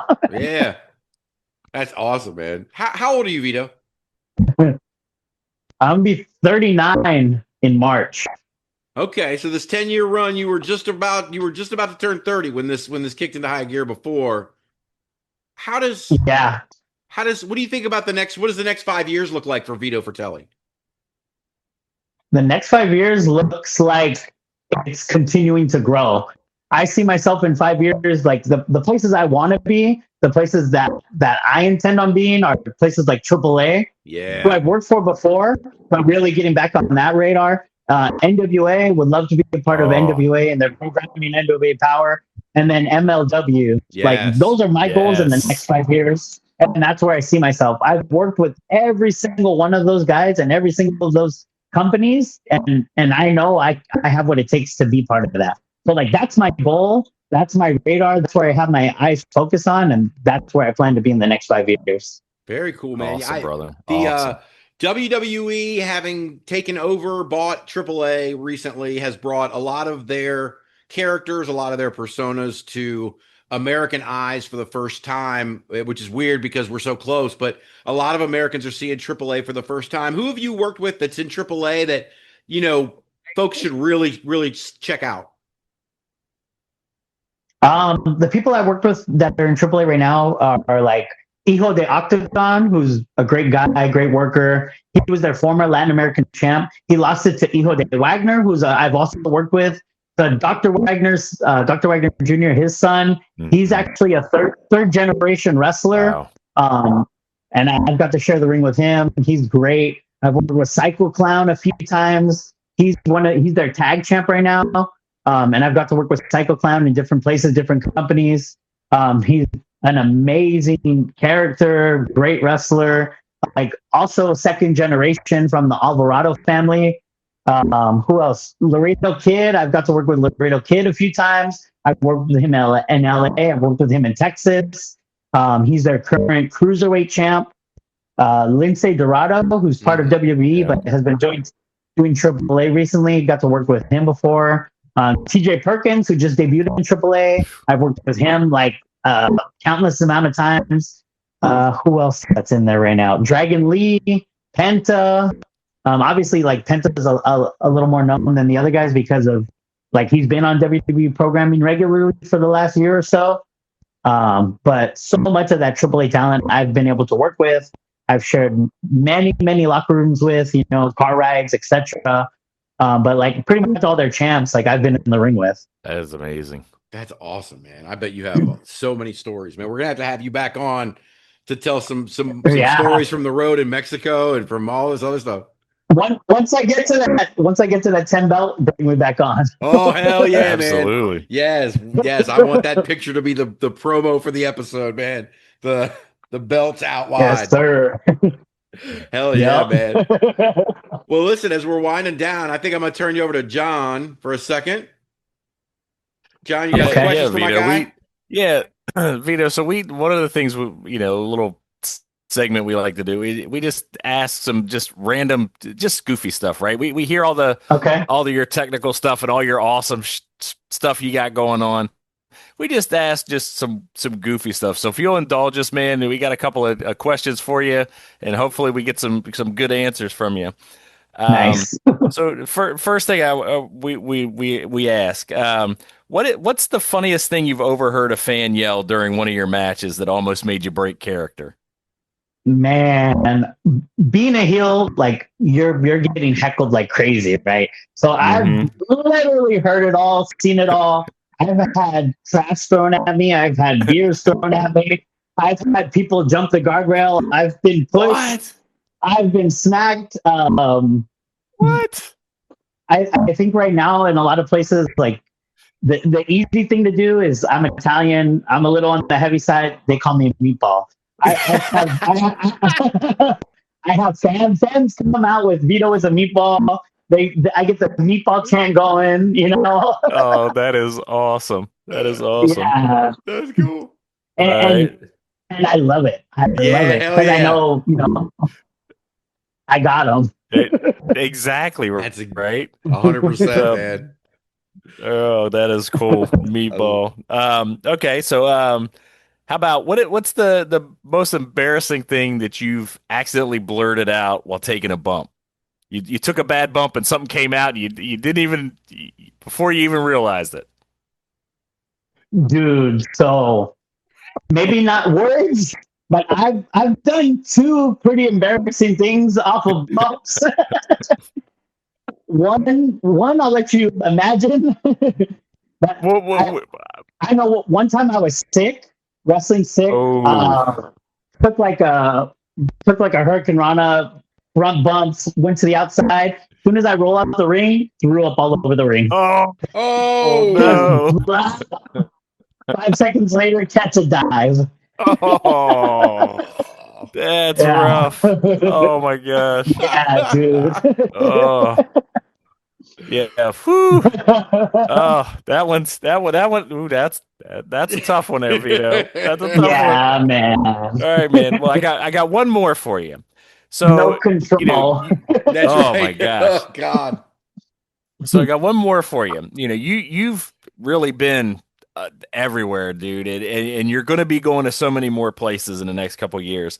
Have you ever been out and had somebody mistake you for somebody else? And if they did you go with it or did you set them straight? Man, I've been mistaken for somebody else one time, but this was like a long time ago. It is in my early 20s. I had a similar hairstyle. I had the long pullback ponytail. I had the side shave, clean cut, and I was at a movie theater wearing an ECW shirt, and somebody thought I was Rob Van Dam. Oh shit, that's a good one. So did you go with it or did you let them know? That's it. No, I let them know. But I should have been like RVD. That's great. There you go. Oh man. Oh. Funny enough, awesome, man. He lived in San Pedro for quite some time, and I would see him around town. That's really cool. That is awesome. Yeah. Very cool. Well, hey man, hey, we got to start. Next time we've got Vito on, Bob, we've got to play. The 6 degrees of Vito, right? Yeah, right. Because Exactly. I'm saying everybody's connected to Vito within 6 guys. I'm telling you. No doubt. It sounds like it for real. Yeah. Yes. That's cool. Well, hey, listen, Vito, we absolutely have a blast having you on, man. Thank you so much for coming on. We look forward to definitely having you back on with the 10 belts, 5 on each arm, Ultimo dragged out, man. It's gonna be awesome. Yes, sir. I can't wait to see that shirt, man. I'm ready to buy now. I appreciate it. Thank you guys for having me on. Thank you for your time. Hey, and if you got a problem with it, forget about it. Yes. Yes. Thank you, sir. Thank you. It's great. Thank you so much. Vito, thanks for your time, brother. Appreciate you. Thank you. Ooh, that was a lot of fun, man. That guy's a blast, man. I look forward to seeing more. I can't believe I hadn't seen more of him before, but he's a real deal, man. And I tell you what, stay on his good side. Yeah. I don't want to get whacked. No, you I don't want want to sleep with the about you. fishes. That's oh my goodness. Well, let's get into this control center and then get out of here, John. I got two shows for you coming up for you this weekend. And like I said, I only got 2, but I got a ton of promos because I really want to spotlight this talent this week. We've got we're gonna start with 5-Star Championship Wrestling. Where is my order? 5-Star Championship Wrestling. This is Saturday, John. They're having a show called Rise of a Champion at the Northside Community Center in Tallahassee, Florida. Ticket prices: VIP $25, includes early access to the show, premier seats for FCW Breakthrough, and a meet and greet with FCW stars. $20 front row tickets. $15 floor seats, $10 general admission, kids 12 and under free general admission with a purchasing adult. Don't miss your chance to be part of an epic night. Get your tickets now and experience the excitement live. Contact the 5-Star Jobbers at gmail.com, 850-491-5914 for tickets. So, what is on the slate, John, for Saturday at 5-Star Championship Wrestling? Well, let me share my screen here so we can go to that. We are going to start out. Well, we've got the Rise of a Champion tournament going on. We're going to have the semifinals and then the championship tournament finals for the winners. We're starting with Bryce Maddox taking on Xander King, and I've got some words from Bryce Maddox as he heads into this match. Ooh. February 28th, Bryce Maddox returns to 5-Star Championship Wrestling. What you saw the last time was hardly scratching the surface of what I'm capable of. Come February 28th, they slap me into a tournament. Round 1, Xander King. I hope you bring your A game, because I'm going to rip you apart. And when I beat you, you better say a prayer for whoever has to face me from that triple threat. Because I hope you survive. I'm going to do what I do best. The machine is going to win. And excellence will be on top. And they will have a new 5-star championship wrestling heavyweight champion. Yeah, that was good way to kick this off, man. Bryce Maddox. Intense. Yeah, he's ready, man. So he mentioned that they're having a triple threat. So the other match for the semifinals is a triple threat. We've got Hunter Young taking on Mike Faison, taking on Prince Handsome. Let's hear from Prince Handsome. It's Prince Handsome here.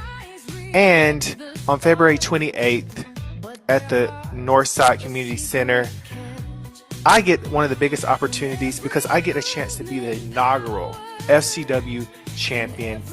And we had a little change or two for my match. I was supposed to have a triple threat with these two, but now it's going to be against Mike Faison and Hunter Young. Now, Hunter, he's athletic. He's great at what he does. He will be quite the competition in that ring, as well as Mike. He's big. He's scary. Gonna have to watch out for him. But what I can say that Prince Handsome has on his side is I'm very unpredictable. You never know what you're going to get from me.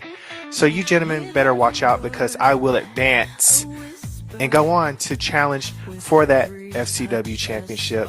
So with that being said, ladies and gentlemen, in the end, only the most handsome wins of all. And it's going to be a handsome reign with that FCW championship.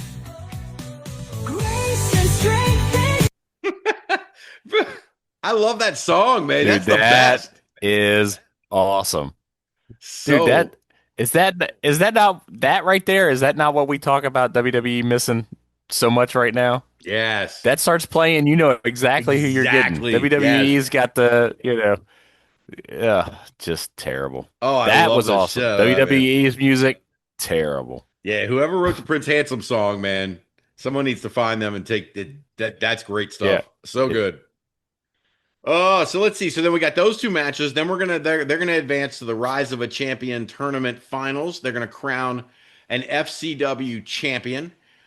But we've also got a women's match. We've got Lexi Gomez is gonna take on Persia Pierce. We've got a tag match. The Diamond Club is gonna be in the house, and they are gonna take on the Classic Superstars. My man, 5-star. 5-star. What about some 5-star? Talk about some 5-star. We talking about some 5-star. 5-star wrestling. What we gonna be at? Talk about some Tallahassee, Florida. Tallahassee, man. That's my jam. February 28th. 28th in Tallahassee. Who we wrestling? Who we wrestling? Diamond. Diamond Club. Talk about some Diamond Club. Talk about some Bang. Diamond Club. Talk about some Diamond. DDD. They ain't my jam. No, they ain't the Yo-Yo. They'll do Yo-Yo. What? Nino and Nino, like a storm. That's not my there's jam. a storm. I need That's that not from. my jam. That's not my jam. What's the other dude's name? What's his name? Nick Brutal. Brutal. Talk about some Brutal. Nick. No, I don't know, man. But you know what? What we gonna do? What? Tell them our name. Tell them our name. We're just going to hit with that classic Super. stars. And we going to figure it out. They're gonna figure it out. Oh my God. Is that not the most chaotic energy you've ever seen? That Oh was my awesome. God. Everything about that was so much fun, man. Oh, so let's see. Again, this is 5-star championship wrestling, Rise of a Champion, this Saturday. The one thing I didn't say is doors open at 5. Bell time is 6 o'clock. I think I've got 3 more matches still here for you, John. 1, 2. Yes, I do. Nice. I've got Jules Bradley taking on Max Dawson, brother versus brother, round 2, no DQ. Ooh. That's a mouthful, but it sounds like it's going to be quite a knockdown drag out. And then we've got, let's see, we got a fatal 4-way match. Jackson Streets versus Peterbilt versus Jake Logan versus Eddie Honcho. And I've got some thoughts here from Jake Logan ahead of this match. Ooh. This Saturday night, I make my debut for 5-Star Championship Wrestling. But not only am I making my debut, I have to fight 3 other men in a fatal 4-way Nova match. Now, in this match, there are no countouts, there are no disqualifications, there are no rules whatsoever. And after I win this match, challenging as it may be, I will then go on to a 6-man ladder match later this year for the inaugural FCW Nova Championship. And after I win that, there will be no doubt in anyone's mind that this is my 5-star championship wrestling, because I'm Jake Logan. And if you don't like me, fight me. I'm Jake Logan. Yeah. I'm here for that. Nice. Jake Logan, man, ready to win that Nova Championship. Yeah, that Fatal 4-Way. That's going to be a banger. Yeah, it is. Well, I got one more match for you here, John. And it seems like everybody has an opinion on this match. Cody Madden taking on Diamond Duke. The first thing I saw was from the Diamond Duke. So let's get to that now. Cody Madden. Let me tell you one thing, brother. You have opened up something inside of me. Something that scares even me. You've attacked me. Unprovokedly, I might add, on a number of occasions. Come February 28th, you got me. Me only. You can bring Sal, you can bring that traitor JJ. I've got the Diamond Club. They're going to be there. They're going to watch my back. Cody, you have opened up something that you... Center yourself, Duke. You've got yourself into something you ain't never getting out of. Bet. Woo! Well, man, that guy gives me old Road Dogg vibes, man. Yeah, he does. Yeah, I like it. I like it a lot. Absolutely, man. Well, you heard him mention JJ. JJ Dillinger is not on the card, but he is going to insert himself in this match one way or the other. Let's listen to JJ make his proclamation. Diamond Club forever. That's what I was told. Diamond Club is supposed to be forever. But for some reason in 2025 at 5-Star Wrestling, Diamond Club left me out. Diamond Club left JJ. You left me out of everything. You made sure Jay, you made sure Nick was working. You made sure Alejandro never showed up. You never brought in pure goodness. And when the loose cannon JJ was right there, you never did your job, Duke. So I promise you, Diamond Duke, on February 28th at the Northside Community Center in my hometown of Tallahassee, Florida. I promise you, Duke, the job will get done. And it will get done correctly.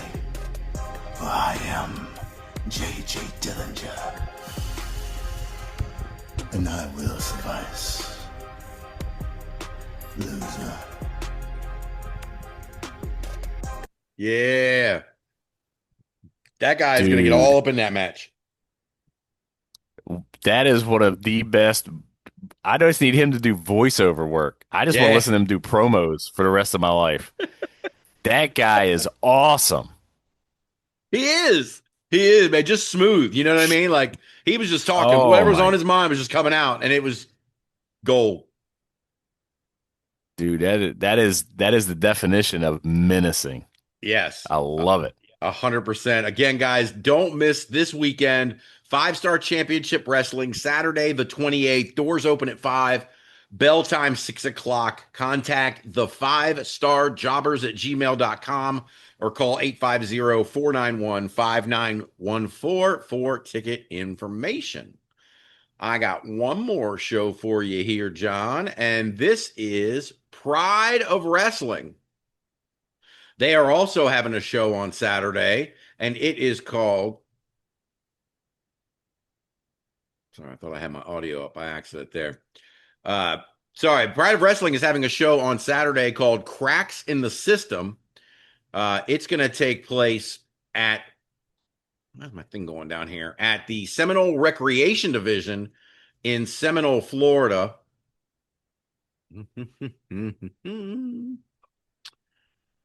And where is my...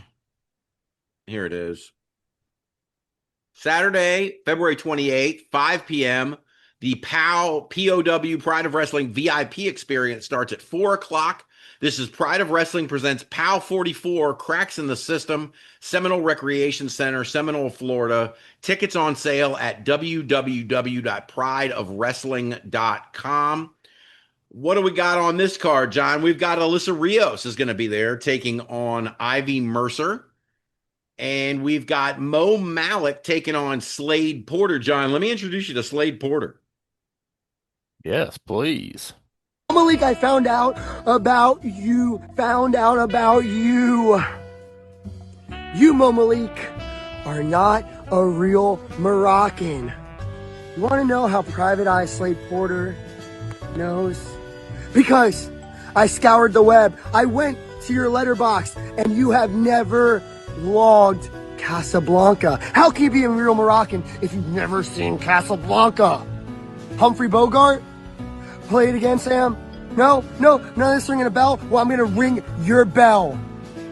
Saturday, February 28th at Pride of Wrestling. You're gonna be so fuzzy, you're not gonna be seeing colors. You're gonna be seeing black and white. And finally, you'll see Casablanca. And you will see that I always get my man.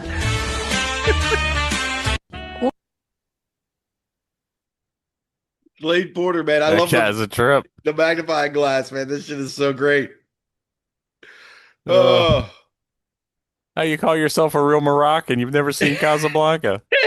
Everybody knows, man. If you're a real Moroccan, you've seen Casablanca. Hey, God. Oh, Lord. That's another kid, man. He's on to something. He is on to something.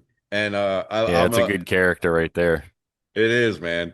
Let's see. What do we got? We got 9 matches on this show, John. We've only gone over 2. Let's go over another. Baby Keith is in the house, taking on Max Danziger, and they posted this promo from Max Danziger. Ooh, I am picking up win after win at Pride of Wrestling. I got myself a little undefeated streak going. I am feeling so good. I'm on cloud 9. I feel so high. Which brings me to Baby Keith, the highest man in your city. But lately, I know you've been feeling a little low. You lost your last match against Noah Vale for the Florida Championship. But now, you're looking to get back in the game. I'm looking to make a name for myself against one of the most popular people on the Pride of Wrestling roster. So February 28th, Cracks in the System. Baby Keith, Max Danziger, the rock star, will be in the building, and it's going to get loud. See you there. Wow. There's just something. Yeah, smooth. Yeah, smooth is exactly right. Like that was just. It was just right. It was just perfectly done, man. There's something there with him. This Max Danziger is the guy to watch. Let's see. What else we got on this show? Oh, I've been waiting to get to this one. He did spoil, though. He spoiled one of my promos coming up, someone we know, but I'll get to that in a minute. We've got Poppy D taking on Nova Kai, and I wish I could play both promos, but I don't have time. But this has gotten wild over a pineapple, I think. Let's hear from the Arctic Ronin, Nova Kai. Is that pineapple? I don't have a pineapple. You don't have a pineapple. But my opponent on February 28th at Pride of Wrestling, Cracking the Systems, Poppy D will be there with a pineapple in hand for me. But, Poppy D, I'd like to let you know that I enjoy pineapples. But what I bring to the table is the Ronin spirit, the cold, the frost, and you may not have as much fun in that. But I am prepared to take my canoe back out onto the waters and to the sandy beaches of Florida, and I am dressed for the occasion. So, Poppy D, I can't wait to do battle with you, but I hope you are ready to do battle with the Arctic Ronin Novakai. Because what I bring to the table is that Ronin spirit. It drives through the heart, and when it drives through the heart, you can't get back up. So, Poppy D, I will see you there at Pride of Wrestling. Make sure that pineapple's fresh for me, please, and thank you.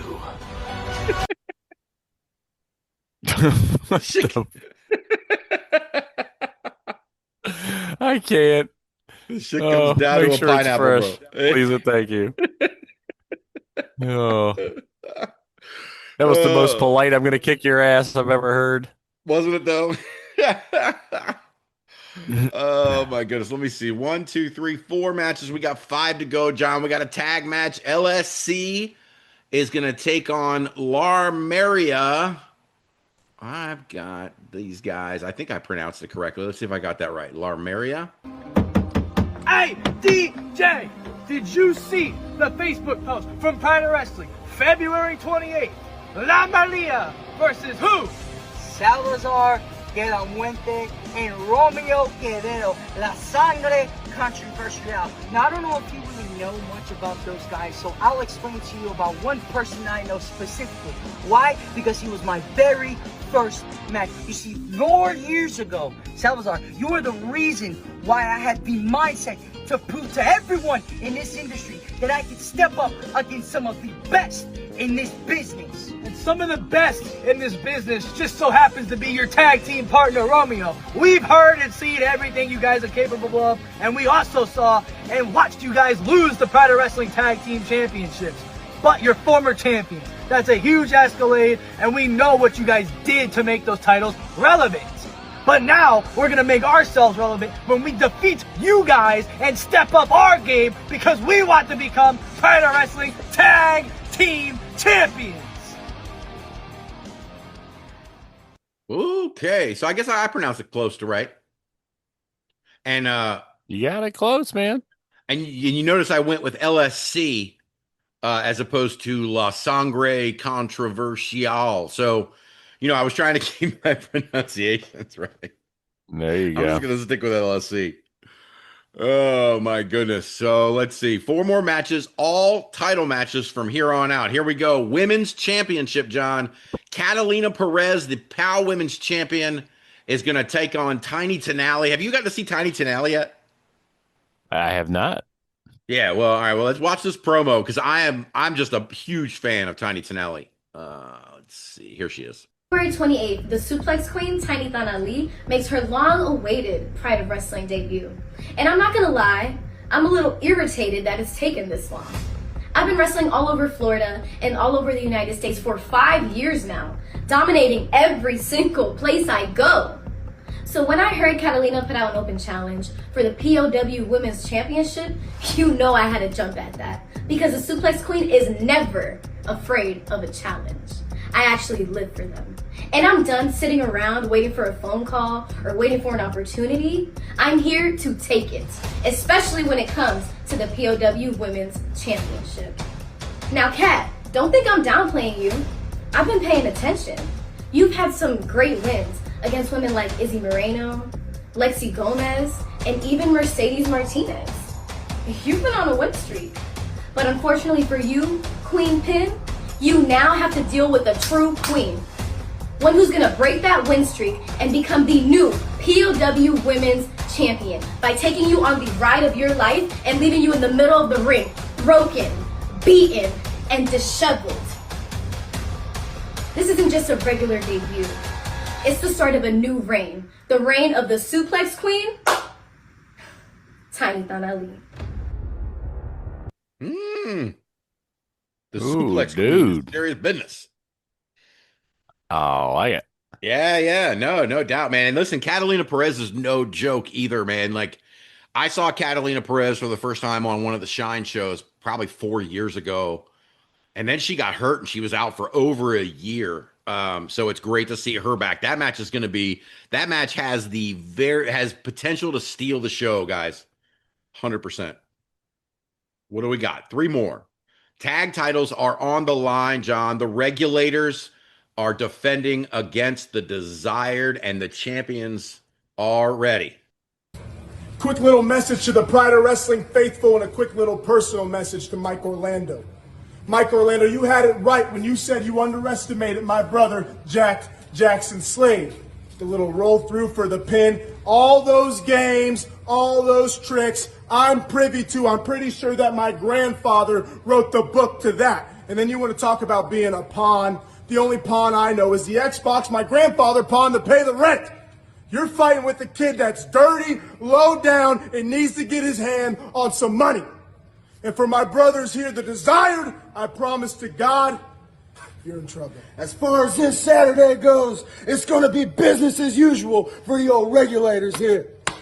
We're showing up, Pride of Wrestling Tag Team Champions, and we are damn sure leaving the exact same way. Damn sure! Boys, slap on all the baby oil you want. Because Saturday, the results will be the same. Regulators on top, all the way. Regulators on top, all the way! Those are 3 intense dudes, man. That's a angry group of little fellas, man. It is, man. And Devin Diaz is slated in the main event. They sent a message to Mike Orlando ahead of that main event. Devin Diaz did, and now we're going to hear from the champion. Pride of Wrestling putting me in another predicament against another opponent, trying to do anything they can do from keeping me in the spotlight. Last month, totally underestimated Jackson Slade.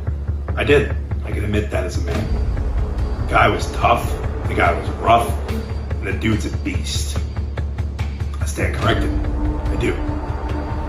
But on February 28th, I'm being thrown, and I mean thrown in there, with Devin Diaz, the man who puts dirty in the name Dirty Devin Diaz.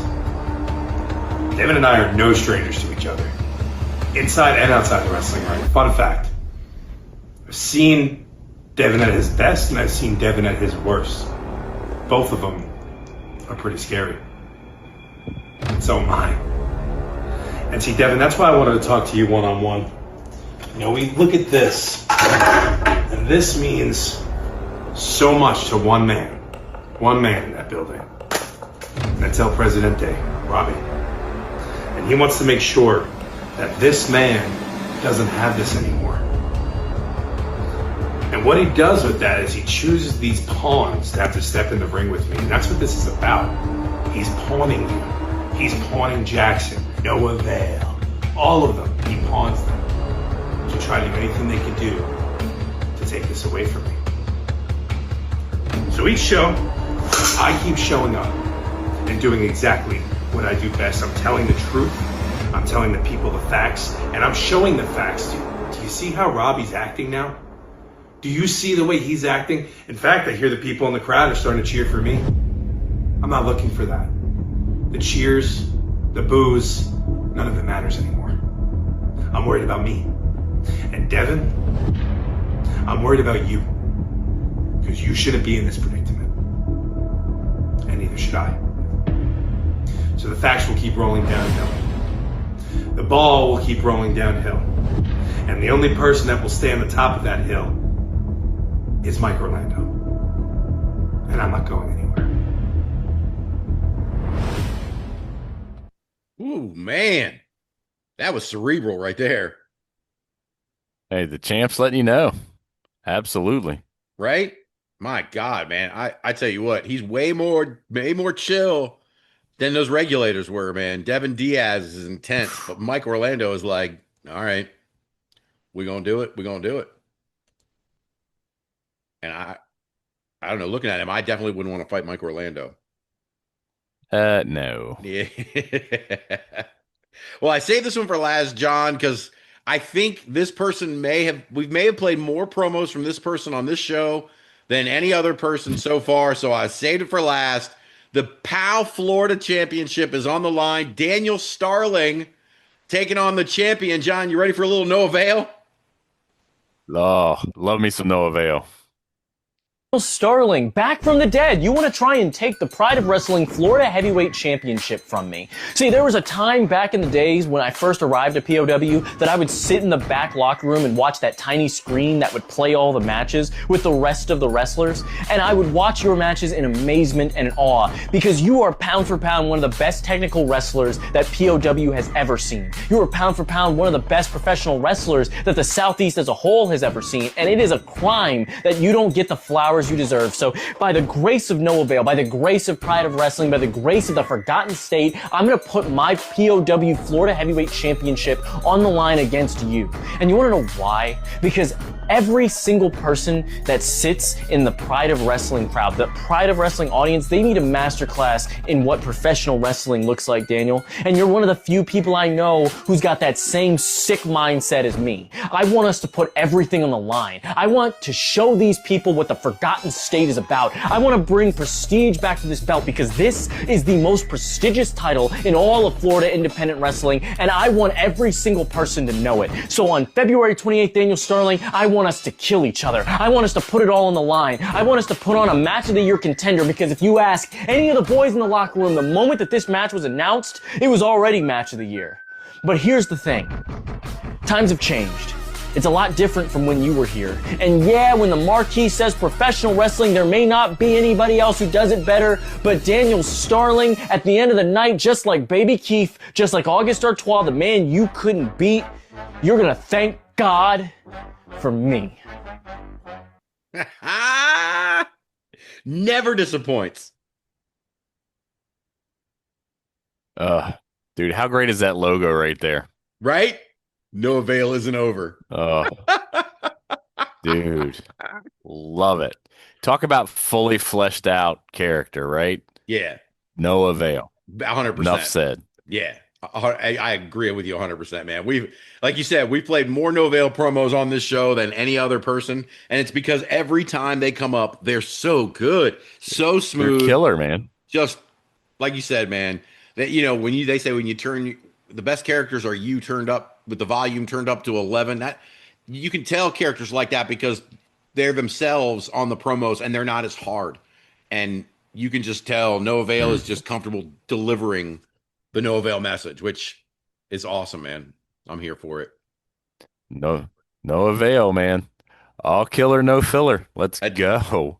That's right. Absolutely, man. That's going to be a lot of fun, guys. Again, that's Pride of Wrestling, Cracks in the System. Takes place at the Seminole Recreation Division in Seminole, Florida, this Saturday, February 28th, starting at 5, with the VIP experience starting at 4 o'clock. Tickets on sale at prideofwrestling.com. Well, those are our two shows for this week, and I think that's pretty much all I got. John, you got anything else? No, man, that was a great episode. Yeah, it was a lot of fun, man. Vito's a great guest. Looking forward to having him back on in the future. And God, I don't know if we have a guest for next week. It might just be me and you. What the hell are we gonna do? We'll talk tiddlywinks. Bro, that reference made you so old, bro. Like nobody born after 1980 even knows what the hell I'm talking about. Oh my God, he said tiddlywinks. Oh shit. Yeah, well, we may. Who knows? But we'll be back next week with some tiddlywinks, maybe. Hey, wait a minute. Okay, hold on a minute. Let's age this up for our. Let me age this up. I just made myself feel old. We'll play some pickup sticks. Okay, there. They're younger people. Now you're good. Oh jeez, oh flip. We got what's the one with the ball and the jacks? Is that the one with the ball and you pick up? Yeah, the jacks. Oh God, we're old. Yeah, back when you could entertain yourself with a paddle with a ball attached to a string. Yeah, we were pathetic, folks. Yes. Nobody listened. Everybody's already tuned out. They've already turned this off. High technology back in the day, fellas. Yes, it was. Yes, it was. Well, that's it for us, guys. We will see you next week with a brand new episode. Thanks for tuning in as always, and we will see you next week. See you, everybody.